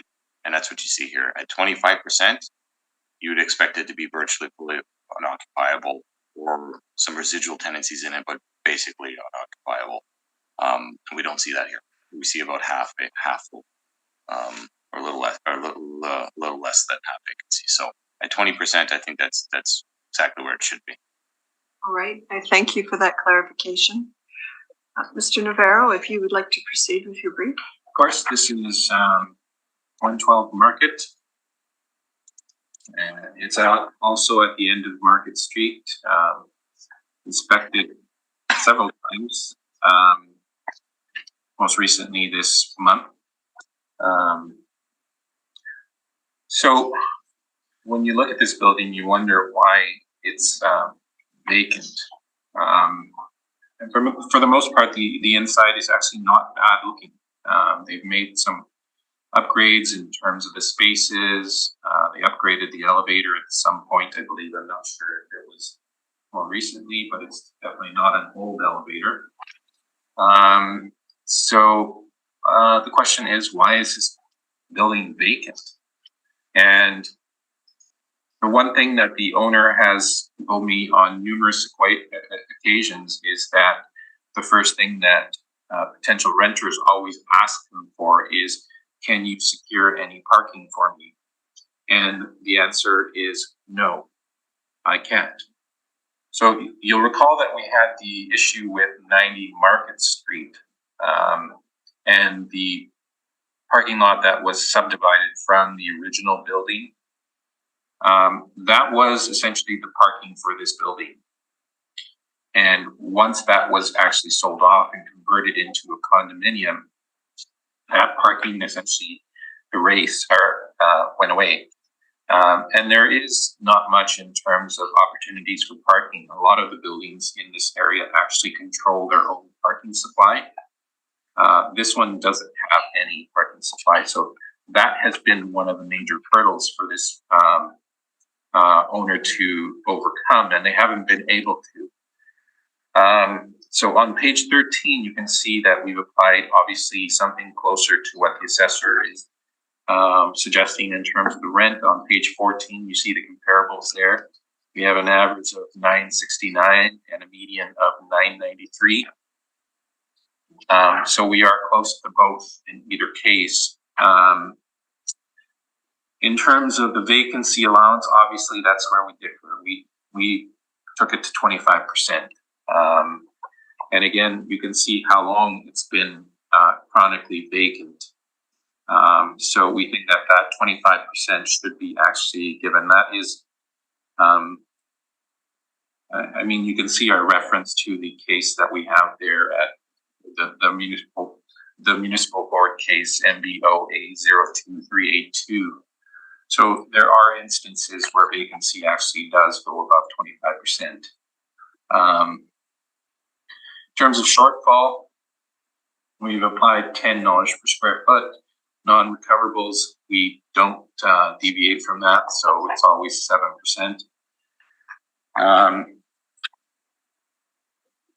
So we have essentially a net operating income of $185,882, and we've applied capitalization rate of 850. That is consistent with our capitalization rate report on page 17. You can see that the Class D buildings are assigned a rate of 850, and I think this one would be on the extreme side in terms of risk. So that is why we've gone so high on it. In terms of the remaining information, it's just the income and expense information provided by the owner and the COVID questionnaire. And I am open for questions. Thank you, Mr. Cole. Thank you. And sorry, I'm going to go through this a little bit more questions than I usually have, because I'm just this particular property is giving me moments to pause on it. So let's start with the physical issues with the building. Is there any areas within the building here that are unleasable? Meaning just simply can't have a tenant. There's no way that can be. In terms of like shelf space? No, meaning like, is there any barriers to marketplace? Is there inability to get occupancy permits for certain areas? Or is it just that there's certain floors that are in such a bad shape that No, I mean, as I mentioned, the building is actually in not bad shape. So again, we this one is a huge question mark for us as to why it's remained vacant for so long. However, the owner did mention this to us on several occasions that he has tried to lease up the building, and the potential tenants come back and say, well, can you secure parking for us? And again, it's difficult in some parts of the exchange to actually secure parking. Okay. So getting in line from the position of the owner purchasing in 2013, what has been done to the building to make it more marketable? I don't really see any real permits taken out, so. Yeah, I mean, I don't think the spaces were that bad to begin with. Some of them have been improved. I don't know why there are no permits there, but I mean, I've walked through the building and I see some good office space, good elevators. They've done the HVAC and other systems. So, I mean, nothing has been kind of neglected in this building. And as you know, it ran a restaurant. It's run several restaurants in this over a long time. So it has to have proper systems in there to actually have a restaurant. So it's, yeah, exactly. Okay. Getting on to a few other questions I got. What is the like? I mean, I've looked at this building. This building's been actively marketed between $14 and $15 net from 2000 to 2021, and before that. I don't think that this building is a $14 to $15 rent building. Why would it be being advertised as such? Is there like, I mean, I've looked at Realtors Group. I've looked at Capital Group, Commercial Real Estate. They currently have a listing of it. Why such a degree of ask? Yeah. Like if you have long-term vacancy for a long time, and there is, why are you asking for a higher end rent and building that? I don't. And I wouldn't take an asking rent into consideration. However, I mean, I see your point and where you're going with it. I would say that that's more a question for the person that's actually marketing the building. I concur with you that I wouldn't apply a rent or ask for a rent that high for this building. Okay, and all right, that's kind of with knowing that you're not going to be able to probably secure parking for it. It's at the end of market. It's not close to the bus routes. I mean, really, I mean, you're not talking a long distance, but I mean, it's inconvenient for some people. So, but it speaks back to the point where your brokers only do what the owner is indicating. So the owner is indicating through brokerage that a $14 to $15 rent is what they're seeking to get into the building. And when I look through the building, I have some questions in regards to anywhere near that rent. I don't want to say it's being mismanaged, but I mean, clearly they're asking high. That would affect anyone coming into the building. If they're not willing to accept lesser than that, at say a $9 rent or $10 rent or $11 rent, then you're going to keep a high vacancy. If you let me please answer, in any negotiation, you're likely not going to pay the asking price. And whether you bring them down to $12 or $11, that's more realistic. But you're not going to pay $15 for this. No. Okay. All right. That's kind of like where I'm at. I just want to make sure the physical characteristics of the building is that that every space is leasable. And I do see that -1. the basement area, is that leasable? Or is that just storage for the I believe restaurant? so. I think that was actually a nightclub at one point. In the basement? Yeah. All right. My name your time, but I've been down there. Okay, maybe it was before my time. Okay. But okay, that's mainly what I was seeking. Like, so there is no barriers to market here, meaning there's no functional obsolescence that's physically can't be occupied. It is being marketed at quite a high degree for a space that has been long-term chronic on the market for about 10 years. Okay. All right, that's all the questions I have. Thank you. Ms. Warehan, any questions? No, I'm good, thank you. And Mr. Moretsky? Just a couple of points of clarification questions. There is no, so if I understood you correctly, there is no parking space that's dedicated to this building whatsoever? Correct. Okay.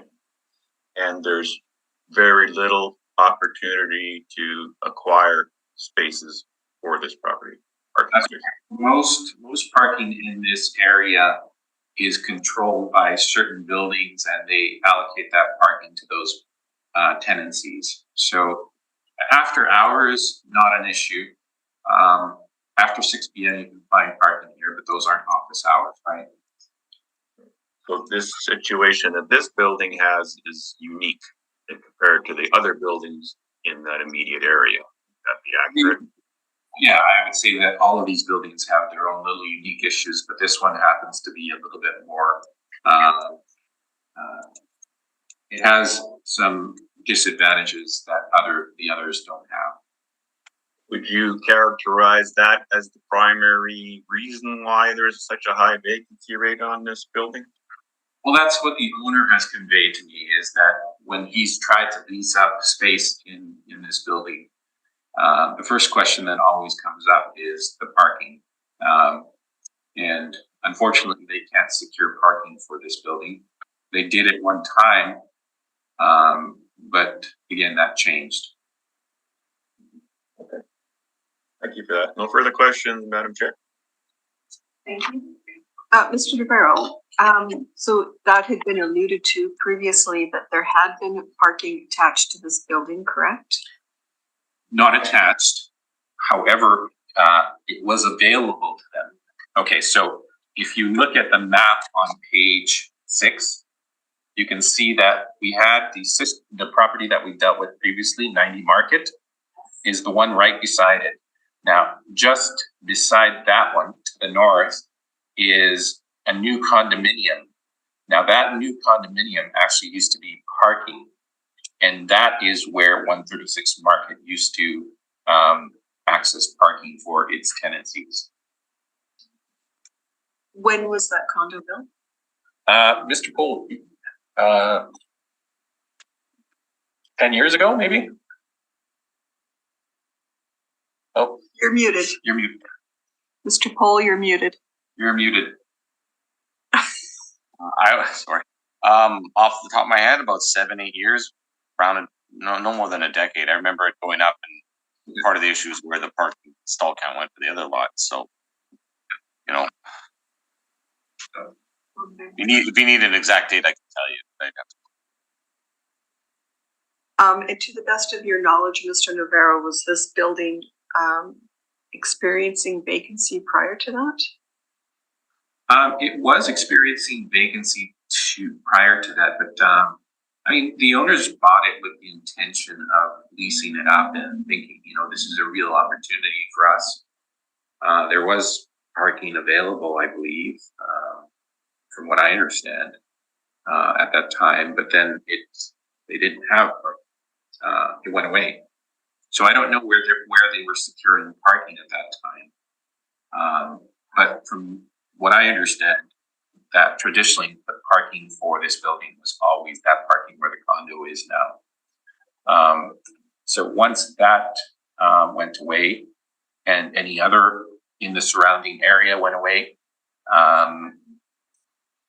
they didn't have much opportunity to provide parking for their tenancies.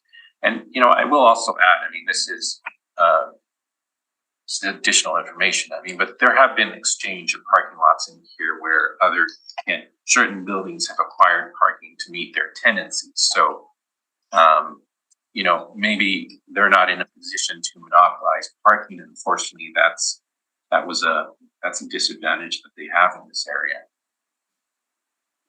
Right, thank you. Do either of you have a wish for a summation on this property?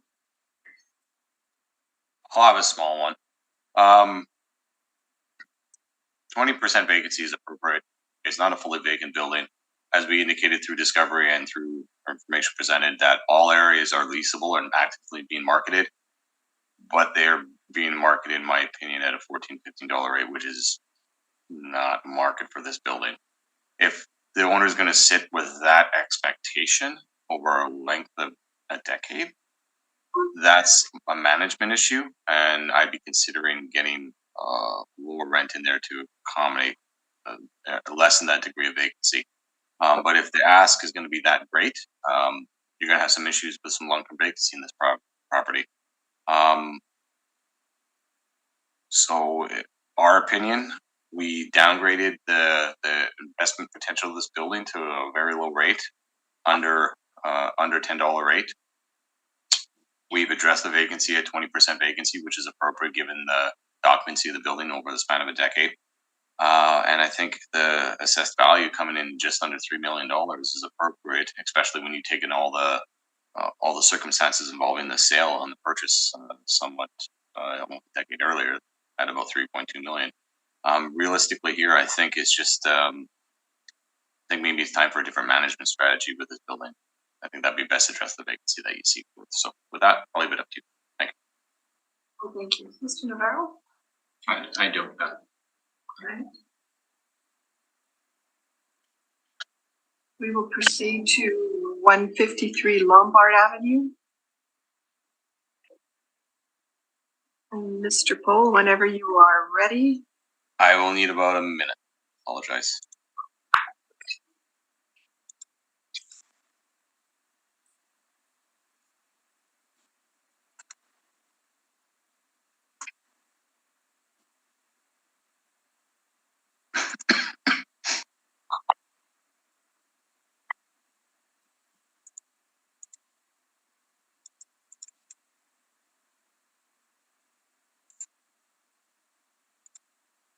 Okay, 153 Lombard.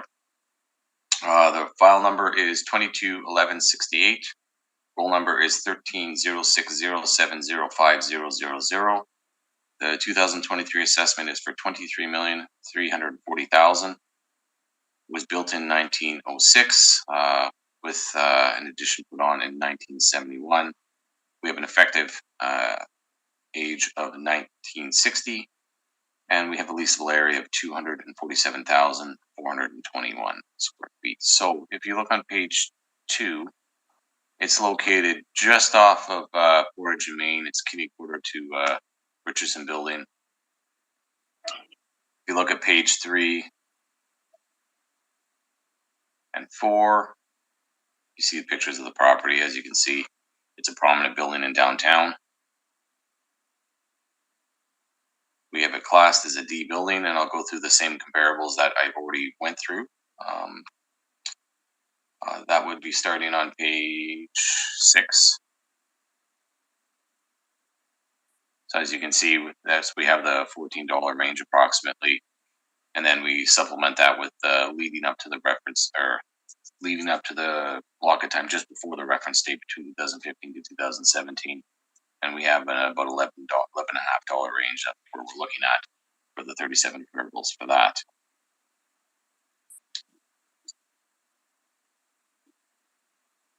So when you go through the workup, we have,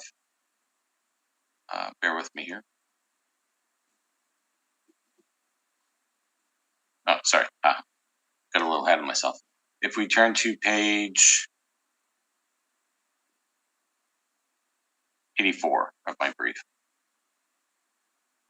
I've looked at this in the past, so starting at 84, I'll just wait for you to get to that page. from there. So a bit better pictures here of the property. Obviously, it's a more substantial building. Green Exchange building. This is an Artist REIT managed property. It's under the portfolio properties. You see a write-up for it on page 89. It's been extensively renovated floor by floor. And on page, as we go through, on page 92, gives an indication of what's been done to the building.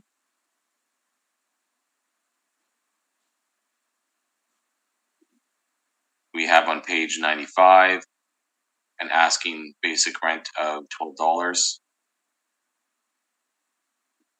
Units of availability on page 96, indicating generally how the property, the CRUs sit, and you see some pictures above that. So as you can see, the building's a pretty nice building. As we go through, the renovated spaces are as such. So on page 99 is the end of that.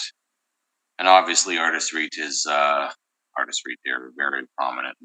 They know exactly what they're doing in the downtown marketplace, especially Portage and Main. They pretty much dominate that entire area. They set the market there.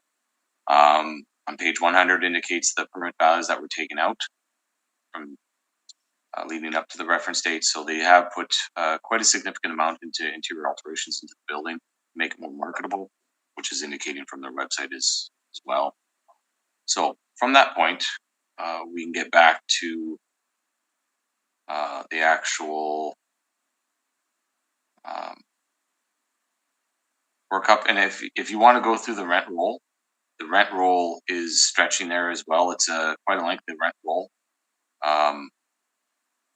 If you want to start with the financial information, it's on page 26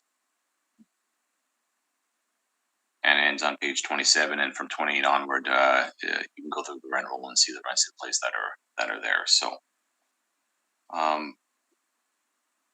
we look up to what we have on the property starting on page 8.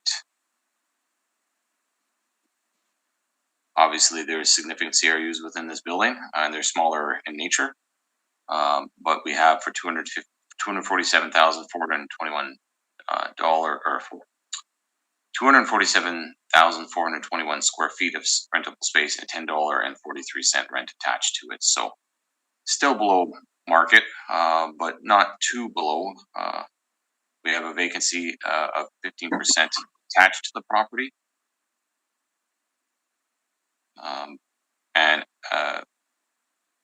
I'll misspoke there. For that rent gives you $2,582,297 for your potential gross income, and from that we have 15% attached to for vacancy to that.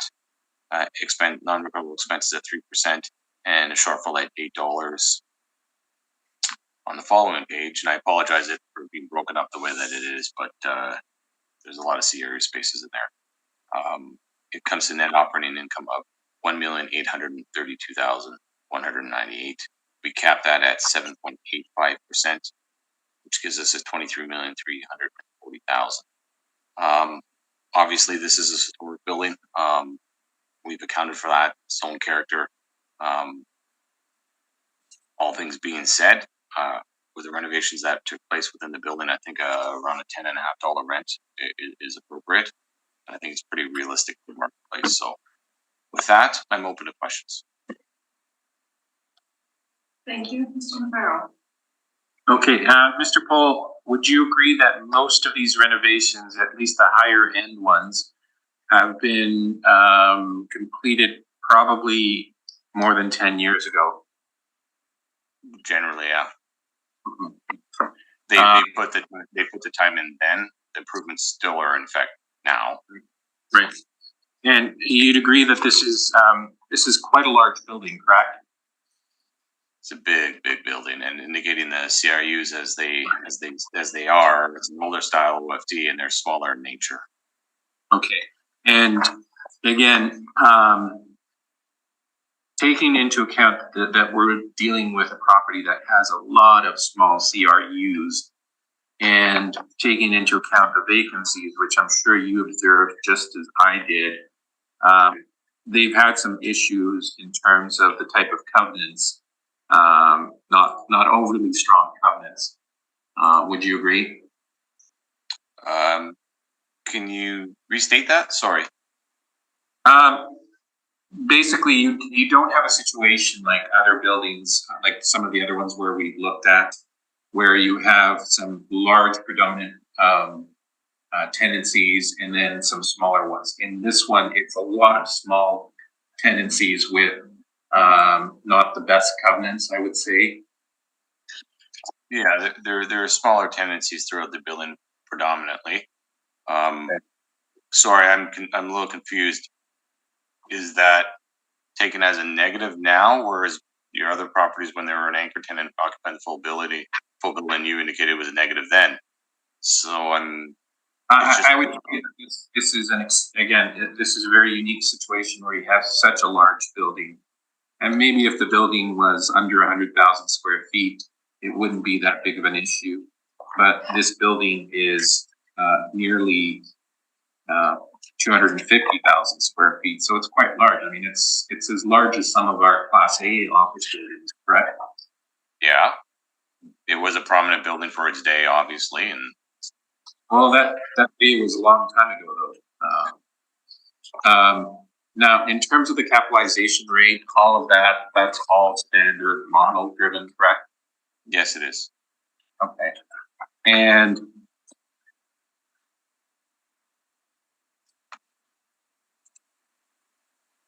sorry, you guys cut out. You can still hear me? no, it's just trying to think up my next question. I had written it down somewhere, but I seem to have lost the piece of paper.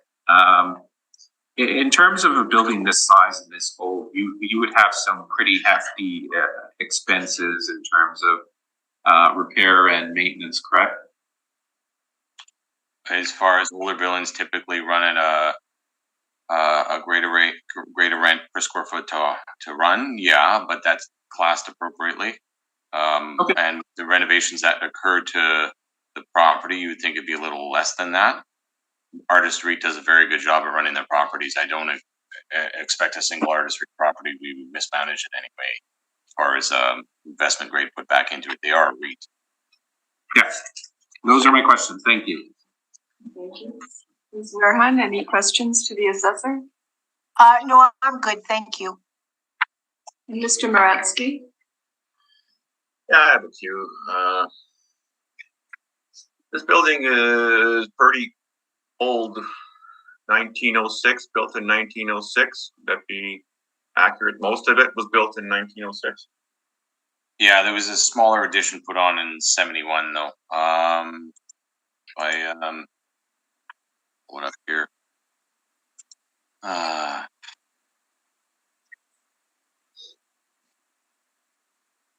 It's hard to see from the photo, but no, there was addition put on 1971. That's why there was the break. Okay, now I X'd it out. Apologize, I got it back up. If you look on the front page, the reason why it's 1906 is because the original building was built in, and then there was addition put on in 1971. The overall effective year for all the permits taken into account, and we add them into obviously the modeling system we have, comes out with about a 1960 era of effective age. That's what the renovations, correct? Yeah, like you can't expect a building to be here for 120 years with no renovation and have that same effective age. It wouldn't be. Buildings usually work on a 50 to 60 year life cycle, so you need continual reinvestment back in. So your effective ages should be at least within 50 years of the current date. Otherwise, you're not reinvesting back into that property, and in theory, it becomes at such a point where it's not marketable. You can't get tenancies, it erodes the income streams, and basically that's when you see buildings just simply financially unfeasible to run anymore and they go vacant. So in this case here, it's not, obviously quite the opposite. Thank you. The construction, this building's 11 stories. It's a masonry bearing walls, it says. So given this, that's probably original. Correct? Well, of course it has to be original. Yeah. Do you not think that that's getting very close to the end of its lifespan, that structure in this building? No, and just so you're aware, I do have this an education structural engineer technology. I would be registered with CTAM, so I can speak to this in pretty accurate detail. A lot of these building components would be superior in nature, so they wouldn't need any reinvestment back in, meaning they'd outlast the actual use of the building. In this case here, you don't see anything of that nature. It was a high-end building when it was built. The addition that you put on and you see is on page 88. If you look at page 88, which I was speaking to, it's the small portion to the bottom of that. The nature of the work that you would need wouldn't be any kind of detriment as far as the income that potential that this building could produce. When you take your reinvestment back into the building, your capital cost per nature, we have a 2% allowance for that, or was it 2%, 3% now, recoverable now. You need to continue to reinvest back into the building, and that's what you'd be doing in time. So you wouldn't expect that as long as it's been maintained and appropriately managed over time. And in this case here, I don't. There's no indication that it hasn't been. So for what I'm looking at, I'm seeing a building that if there were to be significant capital costs put into it, we wouldn't be making an allowance for that as far as a risk factor as far as capitalization to reduce the market value of the property. And this is where it's spoke repeatedly for all types of property classes. Any major capital investment or major repairs, that's to be done is a below line cost item, so you're not influencing your net operating income. And generally, you see that in buildings like I was speaking to before, where it falls by the, I don't want to say it the wrong way, but the 112 market building was more in line with that versus this one. So when you have a property that's being properly managed and generating the income that it can, it's not a detriment to it. And even if it were to be at some point in time, or say something catastrophic would happen to the building, that would be taken on a capital cost nature, which wouldn't affect the assessment of the building. Hopefully I made that clear enough. Yeah. Like basically major capital costs, major expenditures like that, although they are a real world issue, for assessment purposes, we don't reduce net operating or market value for that. We have numerous case laws indicating that. Yeah, so that's kind of just to circle back to my original question, and you appreciate your answer, and I accept it. But just hypothetically, if that this structure or those masonry walls had lived out their use and were no longer structurally feasible, you could not do any capital improvement to this building. You'd have to tear it down, right? tear it down. Well, if you have to replace all of the structure, that's not a capital expenditure. It's just a written off building. Wouldn't you agree with that? Yeah, but I mean, at that point, we shouldn't be using that to influence this as the value like that. Like I'll give you a better example. Well, it's okay. I understand what you're saying. That it hasn't outlived its service, so I accept that. No, it hasn't outlived its service. Yeah. It's just a matter of when you look at capital cost replacement or things of those nature. That's a non-assessable issue unless this building came to the point where it was unoccupiable, meaning they vacated the entire property. There would be no occupancy permits allowed. Then you'd be looking at it for an influence, on value. But it would be at such a catastrophic situation, similar to say a parkade that was barred access because it's on a verge of collapse or something in such a structural nature, where you then would have to take account for cure, and that would affect your market value. But in this case here, that's not anywhere near there yet. So okay. Just a couple more questions. So this is all commercial rent space and being rented by commercial entities. This whole building, or is there some residential in here as well? Oh no, there's no residential. No residential. No, none whatsoever. What is the actual vacancy in this building? You know? I believe it was hovering just around 25% at the recent. Bear with me here. I'll find out. It's on their INE. Yeah.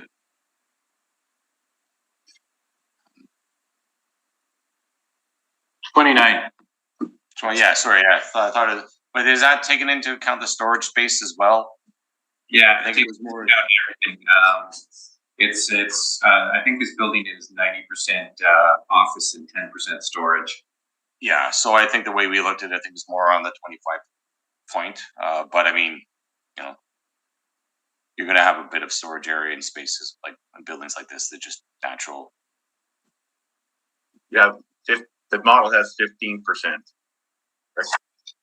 Yeah, we're saying over an investment horizon of long term, and I wouldn't expect larger vacancies in this building to occur given the superior nature of the building and the location it is downtown. It's not the same issue, the vacancy that was occurring at say 112 Market, which I want to say nicely about. It's a completely economic animal.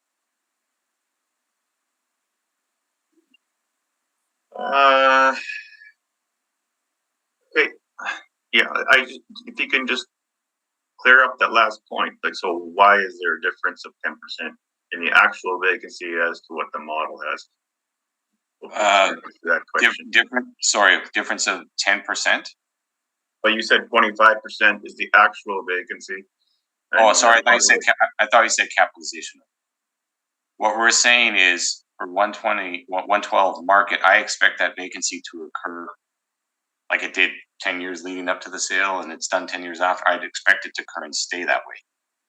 It's not going to change. In this case here, you don't have that same economic animal. It's not the same building. It's not the same circumstances. There's ample parking at Blue Ridge and Main. There's parkings all around it. It's run by Artist Street, which is an incredibly good property management company. They reinvested in the property as a degree as you see. So any blips in vacancy, either high or low, you're gonna have, but you wouldn't expect it to continue at a 25% or so vacancy every year for the next 10 years. You would expect that to go back down to market. So in this case here, when you have a prominent building at Blue Ridge, Maine, when you have a building that's accessible to parking all around it, when you have a REIT managing it, that, I mean, if you look at the properties that are operated by Artist Street all around, it's a well-defined market, a good market where that building's located at. And if you're being managed by Artist and REIT, it's because that building has potential. Artist REIT doesn't manage low-grade buildings. Okay. So. Okay, thank you very much for those answers. No further questions, Madam Chair. Thank you. Mr. Pohl, your cap rate of 7.85 on this property is model? Yep. You didn't make any adjustments? I made no adjustments to this property. All right. And you did not inspect this property, correct? Not for this appeal. I've been in it numerous times over the years, though. Do you know when it was last inspected? For realty purposes, I couldn't tell you that. Again, for business assessment purposes, we have inspectors going around for that quite often, but for realty purposes, I couldn't say. Do you know, and just, I'm not sure if you can answer this, but do you know when Artist picked this property up? Was it bought in a bundle? That's a good question. You know what? I can't say. I mean, I know all the portfolio that Artist operates and owns. I can't say. You got me on that one. Apologize.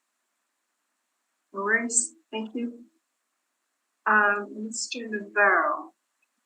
But before we proceed with you, it's been brought to my attention that 3 points were brought up on your property, were ticked off on the, sorry, just let me get to this.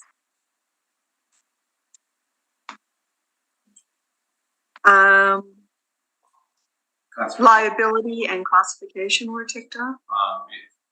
We would ask for a confirmation of those.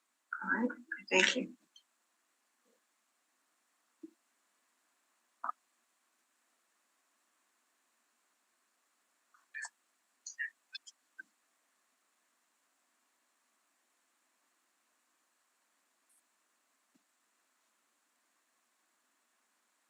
If you would like to proceed with your brief.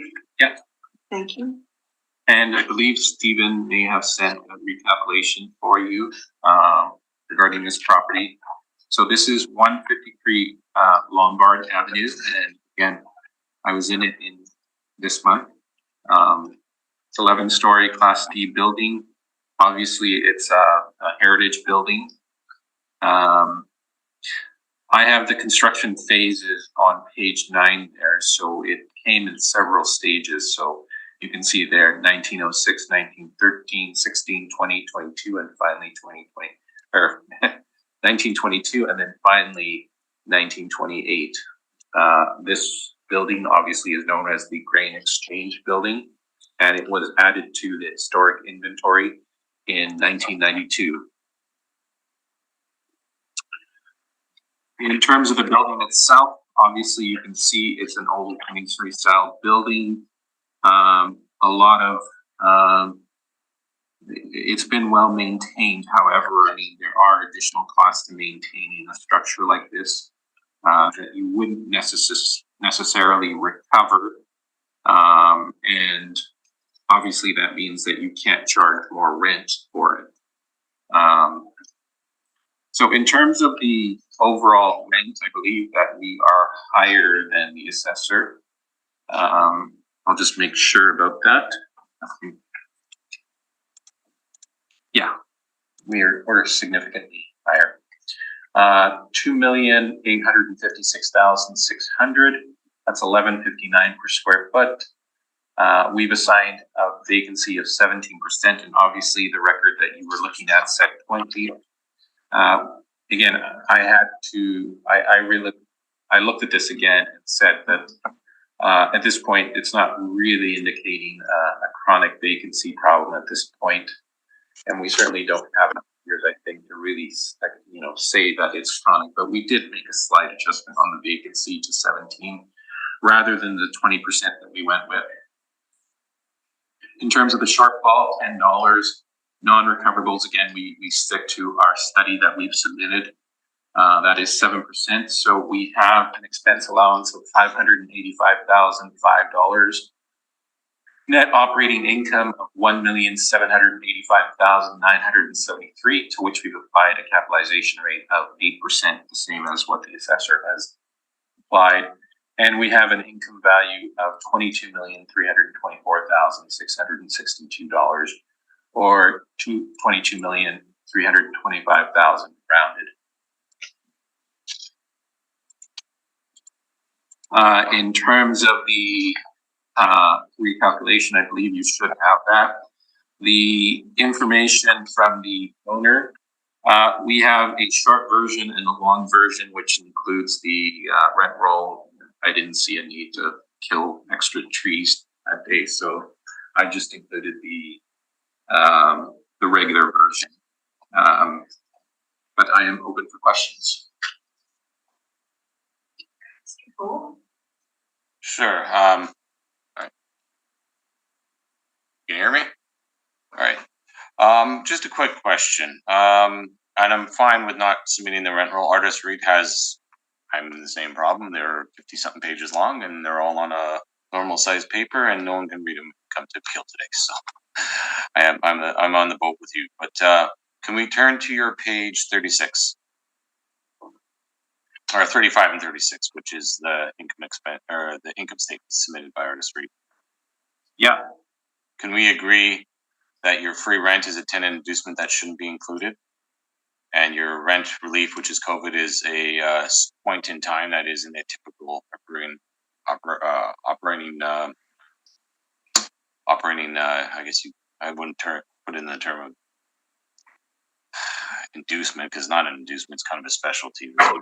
Right. So that's about 80,000 right there that you would add back in. Yeah. To your, okay. All things being equal, we do know it's at around 25 or 29% vacancy, so there is going to be a dip in net operating income here, and you see that. But one question I have is, do you have the actual vacancy in the PGI that they expected? I don't.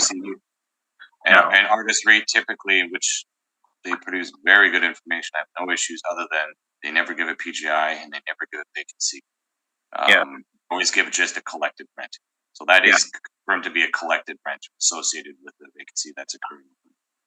I mean, what we have is the totaled or the tallied vacant, which is what you have, and also because we go through each lease individually, and we tabulate it into a spreadsheet.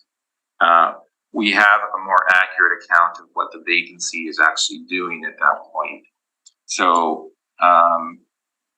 if you just bear with me.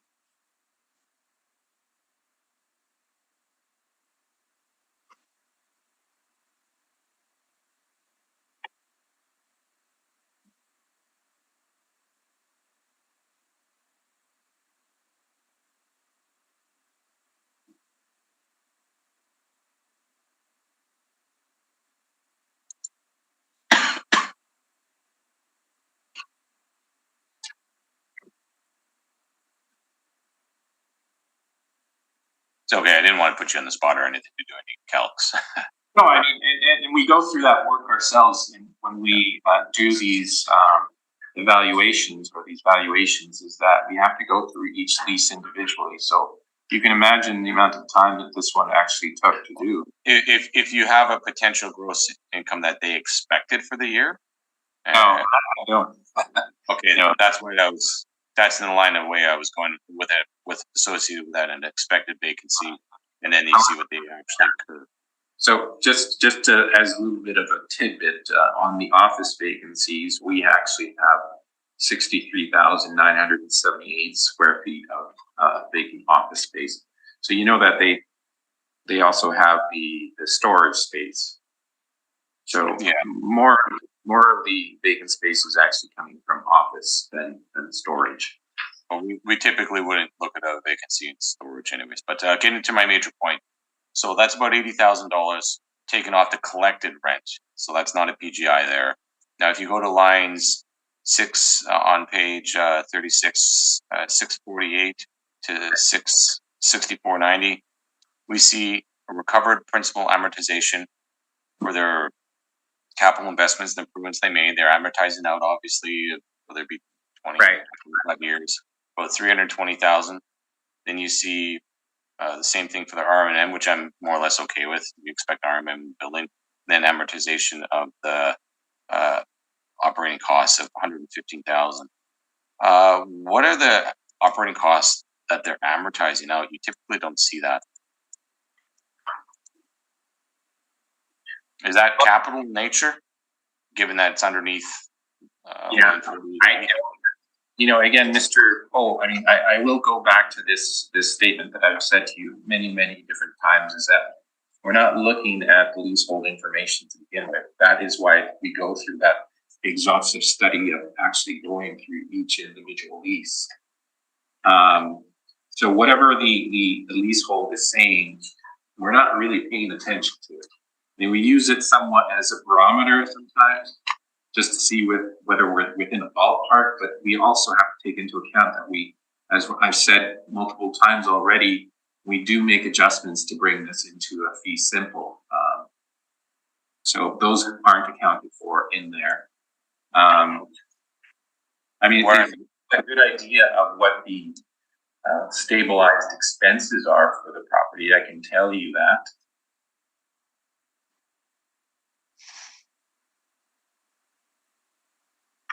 I mean, they're roughly 8 per square foot. Okay. All I'm indicating, he has about $80,000 of on the front half as far as the COVID and free rent, and then you have about $520,000 total when you include the principal amortization capital and whatever is inclusive of the recovered operating costs, which don't seem to be in more capital nature. So added to that, to your net income, you're still getting a little over $1 million NOI, and combined with that, your non-recoverable operating costs at $14,353 are significantly lower than 7%. Pretty much Artis REIT runs their properties at a near zero net operating. I mean, they do a phenomenal job of making sure everything gets covered. Again, this is a fee simple analysis, so we would be taking from the market in that and our study submitted. And again, there is a fair amount of vacant office space in here, so you would not agree that there would be some very substantial leasing costs coming up for this property if they are a good, manager, as you said, and I agree with you. I would say that there's going to be significant costs to leasing areas out. But again, leasing commissions aren't accountable for non-recoverable items. We've already have case law for that. We're just takes the other side of it where they're putting them back in. I'm just pointing out to the board that we have about a near zero non-recoverable expenses, and then we have about $520,000 or $530,000 of a reduction from the actual NOI. So when you take it at about a 29% or so vacancy or 25% vacancy, given this storage, and a little over $1 million for net income, if that comes back down to where you would expect it to be at around 14%, 15%. Well, Mr. I'll just, politely cut you off there. Every Altus agent that has presented at this board has presented a non-recoverable expense study, which you've heard many times before. In our study, we include certain costs in there. These are leasing commissions, professional fees, asset management fees, and advertising and marketing. I don't know what's changed since then because you've heard this probably at least 100 times already.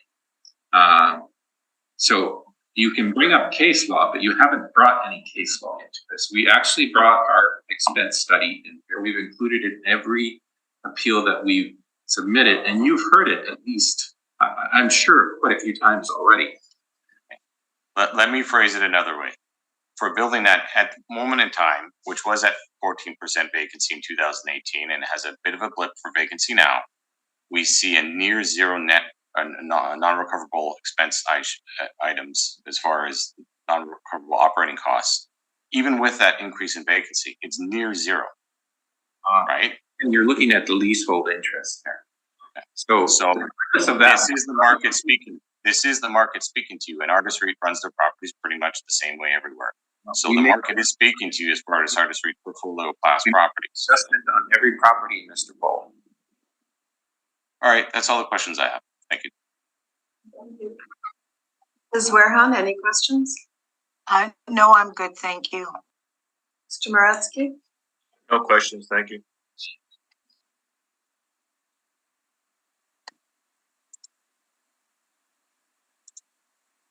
I also have no questions. We are just going to take a 5-minute break at this time. Thank you. Can I ask, can we do lunch at noon, or are we gonna carry forward? I'm sorry, I didn't hear your question. Are we gonna have a lunch at noon, or are we gonna carry forward? I prefer to have a lunch at noon if that's okay. I thought we could possibly hear the next property. There's just one property left, Mr. Cole. Yeah. Okay, all right, fair enough. So, and I'm sorry, did either of you have a wish for a summation on this property? No. No. All right, thank you. Just a brief 5 minutes. I'd like to call this meeting back to order. We are going to proceed to the last item on our docket this morning, which is 42 Main Street. And Mr. Cole, whenever you wish to begin. Sure. Appeal number is 22-1750. Rule number is 13060730-100, 423 Main Street. The 2023 assessment is for $20,009,000. We have a split between taxable and exempt. $18,862,000 for 60T taxable and $1,147,000 for 40 institutional exempt. Actually, you're built on the property ranges from 1928 to 1962 with an effective year built of 1975. We have a leasable area of 127,517 square feet and a small indoor parkade of 22 stalls. I was in this building, I think it was last cycle with or maybe it was for case management with Rod Slaughter Maltus. So I had a fairly recent inspection of the property. It was purchased in 2015 for $9,700,000. Obviously, it had major renovation done with it. On page 3 is the pictures of the property. Sits on Portage, good frontage, or Portage on Main Street, I should say. Page 4 is the sales history of the property. Sold for $9.7 million. A write-up is on page 5, highlighted in yellow, indicating that when it was purchased, there was to be a lease back for the top 2 floors, so that somewhat reduces the value of the property. Mid page is the paragraph speaks to that. The sale agreement with Opal provides Canadian Wheat Board, which was the former owner, to lease back the top 2 floors, mostly vacant space. So moving forward, it was a sale. We're not going to put too much weight to it, other than some renovation work did occur to the property. So we go through. We can switch over to, and you guys, do you have the OFB study, the attached OFB study? Because this was part of it. Again, the chair is aware I've done an OFB and an OFA marketplace study for 6 years each, with every single property that rented on a net basis. This property here was part of the study for the OFB. And I'll wait for you to catch up. Are you now referencing the study, Mr. Poole? Yes, I am. Yes, I am.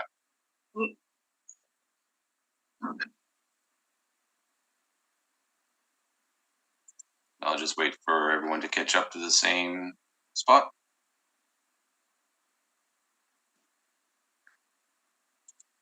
Is that with the blackened background on it? Yes. So just I'm not. There's 2 pages of write up. I'm not going to speak to it because it would take. You guys can read. I've done it before, but generally I'm going to go through it a little quicker than I usually do because this is all factual information to how we assess, why we assess. I've done these 2 studies on obviously investment grade marketplace for the A's and B's. It was a significant undertaking. It's never been done for tribunal purposes or for assessment purposes. I did it myself, and it was to ensure that there was fair and equitable treatment in the property type classes. So, moving on from that, I think this is the best way to indicate a fee simple marketplace analysis, and I'll let you read for the first 2 pages. But realistically, we'll start on page.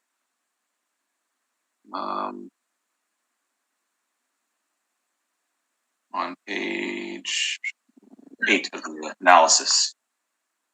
423 is at the top of the page. So as we see, there was a high degree of vacancy in 2015, and it's remained about 30%. No, sorry, wrong one. I was reading 185 Carlton, my mistake. There was a high degree of vacancy in 2015 at 65%.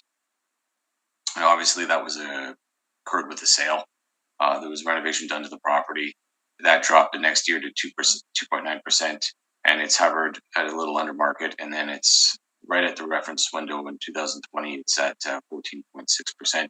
I've stabilized all 3 years. I've looked at this for 6 years. You could look at it in isolation for the 1 year. All parameters are in isolation for each individual year.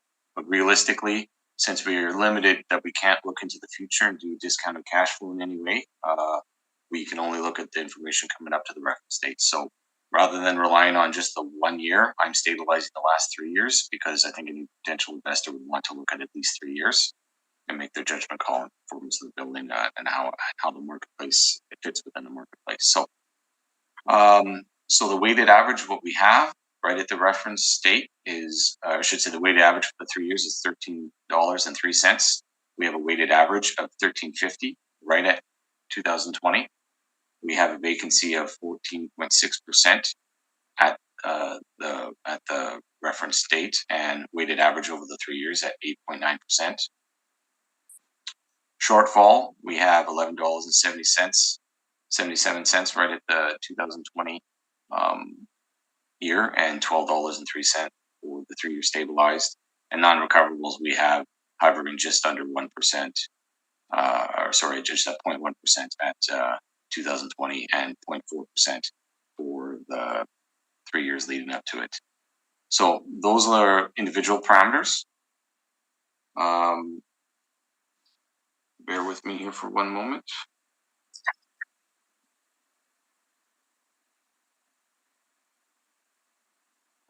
I did not find any advertising for the property, for the vacancy that is occurring within the property.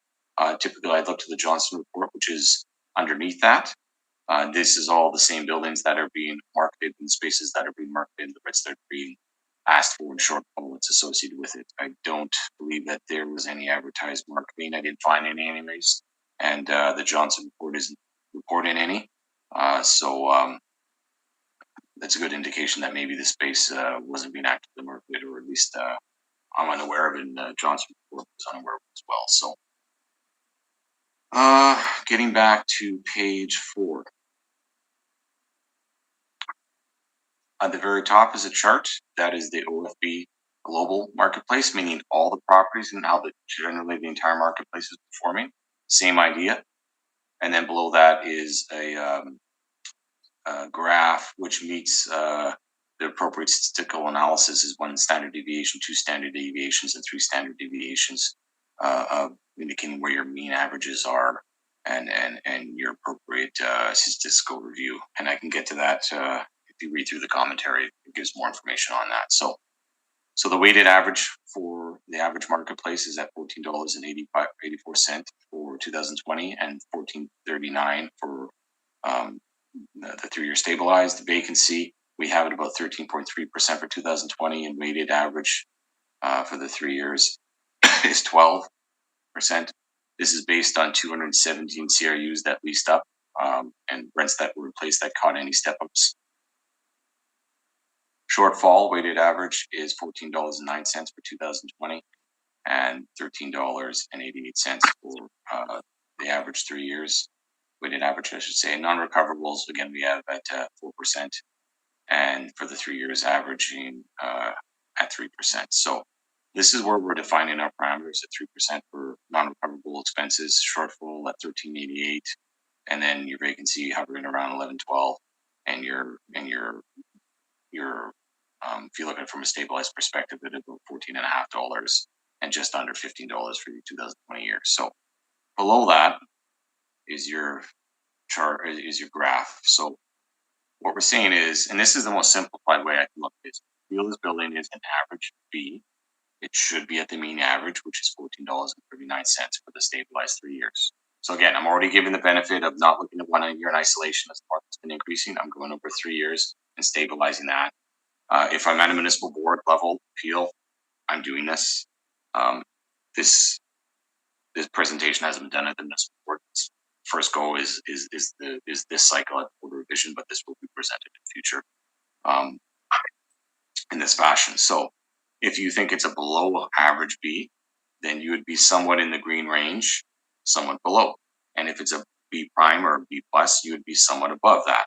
So the bracket you should really be sticking with is in the green range, which is 1 standard deviation, or 60% of the marketplace, the mean of the marketplace. If you're going to be falling into your second range, second standard deviation, is it a significantly below average producing property? Then you'd be in your yellow range. It is a significantly above average producing property. You'd be in the yellow range on the positive side. And anything outside of that in the red range is past your 95% confidence interval, or your third standard deviation, and there better be something drastic as why you would be putting any CRU spaces or any overall building in those ranges. There is a couple instances which, given the physical characteristics of the property, may indicate that, but you're getting pretty far out there. Underneath that is your number of CRUs or your rents in place that indicate the ranges that they are, and these are the numbers below that. So for the average between $14 and $14.15, you had 76 CRUs in the city, in that rent range, and then so forth. The subject property is at $13.50, and between $13.50 and $14, you have 38. So we grade this at being just about an average to a bit below average. It's at $13.50. I think that's appropriate for where it is, the location that it is, the nature of the building, the renovations that occurred within the property. I think at $13.50 is appropriate. That's the decision I made when it came up from the model. I looked at this property as I did every single OFB and every single OFA that came out. Whatever the model was indicating, I took into account, but I also did my own independent study for OFB and OFA classes, and I vetted every information that went through there through my analysis. And if any adjustments were to be made, I made that. In this case here, I made the rent at $13.50 for the overall performance of the building, which I think is just below average. So $13.50, we're at $14.38. I think it's appropriate for the location that it is and the property that it is. So from that, you can go through that list below. There is just the Johnson report and the Cushman Wakefield indicating the vacancies and the asking rates. So for Class B, so they're asking $15.50 or $15.57 overall for Cushman Wakefield with a vacancy of 10.5%, and Johnson report is indicating weighted average of about 13%, and they're asking for vacancy, and they're asking $15.37. So pretty much those two indicators are stabilized as well, but you can also look at the individual years there. So we're doing everything in relationship to the years, but also in relationship to what's being offered in the marketplace by the owners and it being advertised in the marketplace. So when we're looking at $13.50 rent, I think it's more than reasonable. When we're looking at the information that I presented, I think it's warranted. So we can get back to the actual workup, which is in the main brief. I apologize for that little bit. There's a lot there to talk about. It's the complete marketplace in your fingertips. So having said that, we go to page 12. We just discussed the OFB comparison marketplace study, so we'll move on to the parking. Parking is as such, it is a small parkade, indoor parkade. We didn't even call it, it's an indoor parking garage, I would say, but it's just used for the tenancies within the building. It's not actually advertised. So you're not going to find it here, but on average, we see that the rents are in place as such, and we do have the average model rent that we put in, which I don't think is going to be contested. It's a very small portion of the building. So getting onto the workup, page 14. We have 120,636 square feet, which again, at $13.50 a square foot, produces a PGI of $1,620,766. Our standard parameters apply at 11% vacancy, 3% for non-recoverable expenses, and 12% shortfall, produces a net operating income of $1,246,874, capitalized at 6.75% or 6 3/4, gives us $18,472. And again, on the next page is the income stream. Sorry, I should say that was for the 60P portion of the building, the majority. On page 15 is the parking structure, which is 22 stalls at our model rate of $103.50, which produces a net operating income of $27,324, capped at 7%. So it's $390,000 for the parking income stream. Again, pretty small because it's just small. It's basically a garage door and a bay that parks cars. On page 16 is the 40E class, which is 6,888 square feet at $14.50. And that works out to be with the exact same standard parameters. A net operating income of $77,397, capped at 6 3/4, gives us $1,147,000. On the next page over is the three income streams added up to $20,009,000. which is our total assessment. Went through that pretty quick. With that, I'm open to any questions.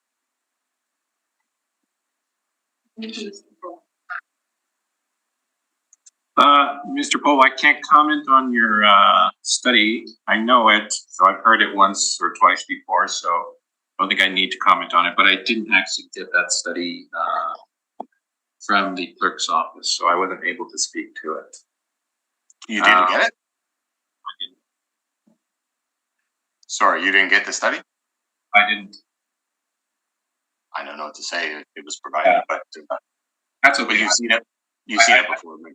I've seen it, yeah, so, in terms of your, valuation, can you just, comment and, you know, I just want you to confirm, you did make an adjustment on this property in terms of the OFB income stream, or you did not?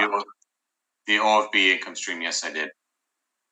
So you've adjusted that to 1350, and that Yes, I is did. based on your study, okay?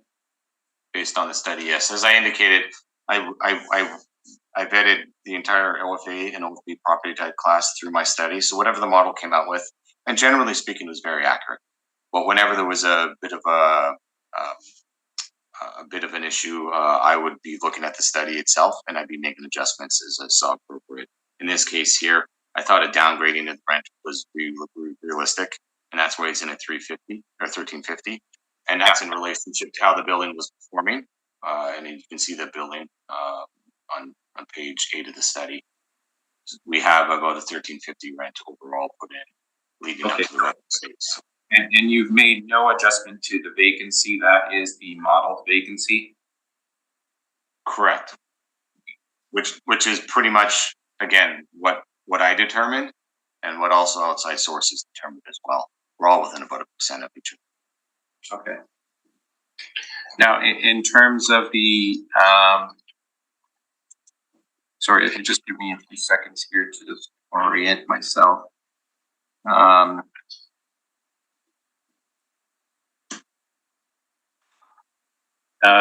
In terms of the capitalization rate, again, that's also model driven, correct? Correct. I did not change the model. Okay, so, there is a split here, correct? Now, how did you do that split? Let me check the rent roll. I apologize. There's a daycare, I believe, in there, correct? Right. It would be for the daycare. Okay, so you've just got it into the same income stream, but you have actually split the income streams at the end. Okay, according to the classification. That is good. I'm good for questions. Thank you. Ms. Warehan, questions? None, thank you. And Mr. Moratsky? I do not. Thank you. Mr. Pohl, I think you referenced at the beginning of your brief that you had inspected this property with Mr. Slaughter at some point. Yeah, I deal with a lot of appeals. My memory's failing me a little bit. It was either for case management or was it for the last cycle? I'm thinking it was for case management. So that would have been 2019, 2018? I'm just looking for... No, it would have been more recent than that, within the last year or two. We have case management at the municipal board. We went through the whole building. We went through the storage areas in the building. We went through the parkade. I don't want to call it parkade because it's really a garage door with a bay for parking. But we went through the whole property. We went through the skip the dishes area, and so forth. So. All right.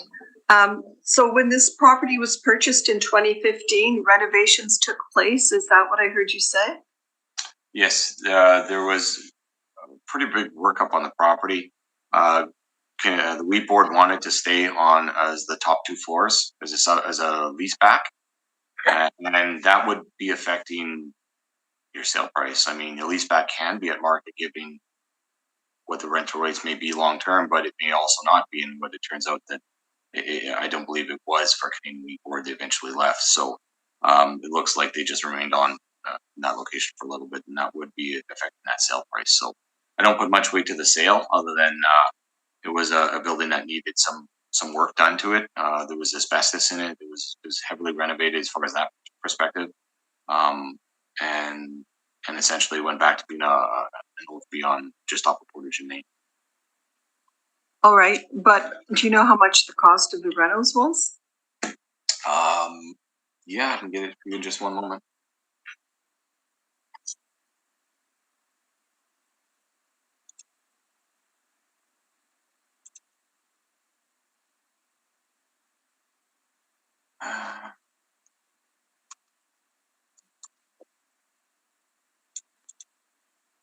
Bear with me here.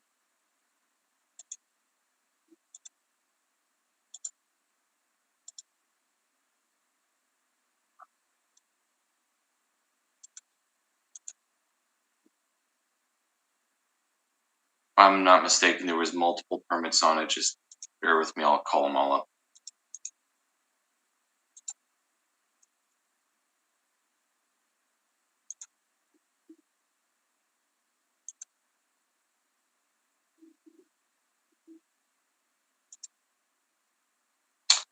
Main permit was for $11 million in 2006. There was another, sorry, that date's wrong. I'm reading from the wrong line. 2014-16 range, it was $11 million. All right, I thank you. That's the bulk of it.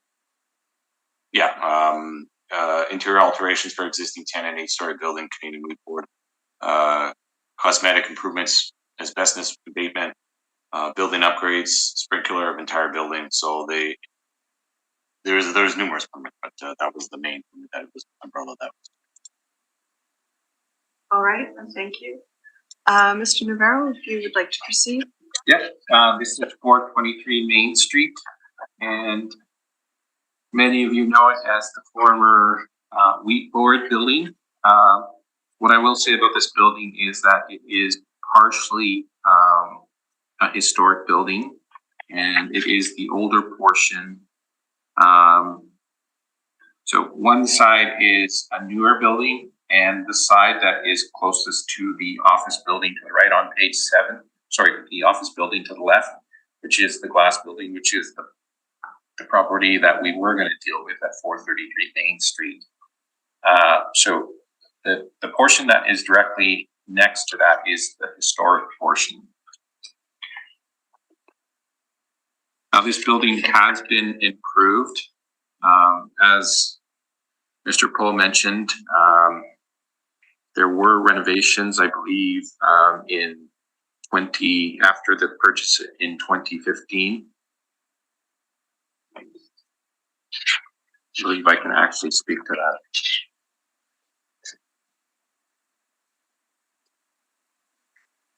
Yeah. So in 2015, it was purchased. It did have heritage status, and I believe we have nearly $10 million invested, and also a 22 internal parking stall parkade. Now, in terms of the income approach, I'll start on page 12. So these are the leases going back to the previous cycle and then the current cycle. And you can see how, again, this is, again, skip the dishes that is leaving. But you can see that the rent at that time was $12, and that was a lease start from March 19th to February 24th. February 2024. We kept that rental rate in place. We think it's actually appropriate. And we've calculated a rent of $12.30 per square foot. For the exempt portion, which is the daycare, that is $6,880. We have $12 per square foot. So in terms of the shortfall rate, we have a shortfall rate of $12. And sorry, I glanced over the vacancy. I believe we are applying the same vacancy as the assessor at 11%. And in terms of the shortfall, again, $12 per square foot, non-recoverables, we're not deviating from the 7% that we have. And in terms of the capitalization rate, we've applied a 7.25 capitalization rate to the property. So if you turn to page 18, you see this summarized version. Again, $12.30 per square foot, $1,486,272 minus 11% vacancy and $252,096 in expense allowance. That takes us to a net operating income of $1,070,686, capitalization rate 7.25. We have an indicated market value of $14,768,089. For the exempt portion, again, 11%, $12. Shortfall, all of that remains the same. $14,225 in expense allowance. Net operating income of $59,253, 7.25 cap. $817,287. Now, on the parking side, we have $26,125. That is net, and we've applied a capitalization rate of 7%. Income value of $373,214, and I believe the assessors is $390. That there is an error there. It says $520,000. That should be $390, but that's the assessor's assessment. So on page 22, you can see the summarized version. Again, the total value is $15,958,590, and over to the next page, over to the appendix on page 24, we actually have the submission by the client.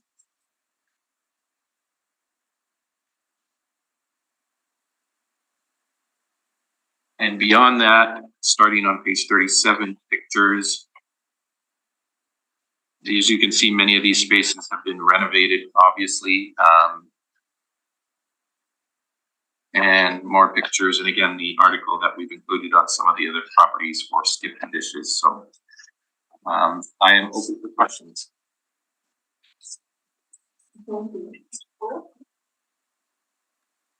I don't really have too many. Get back to your page 22. So your $15,958,590, is that with the 390? Or is that with the 373, which what you stated was an error? Oh, no, so 390 was an error on, yeah, actually, I'll ask you to turn back to that page if you can, but so I can clear it up. So you can see the income valuation on page 21. Okay. Tell me when you're there. You can see the current city assessment at $520,090. That's where the error was. So it was actually supposed to be $390,000. That's speaking about the city assessment, not ours. So there's about a $20,000 difference really between our assessment on the parking and yours. 373, 390 is actually less than 20,000.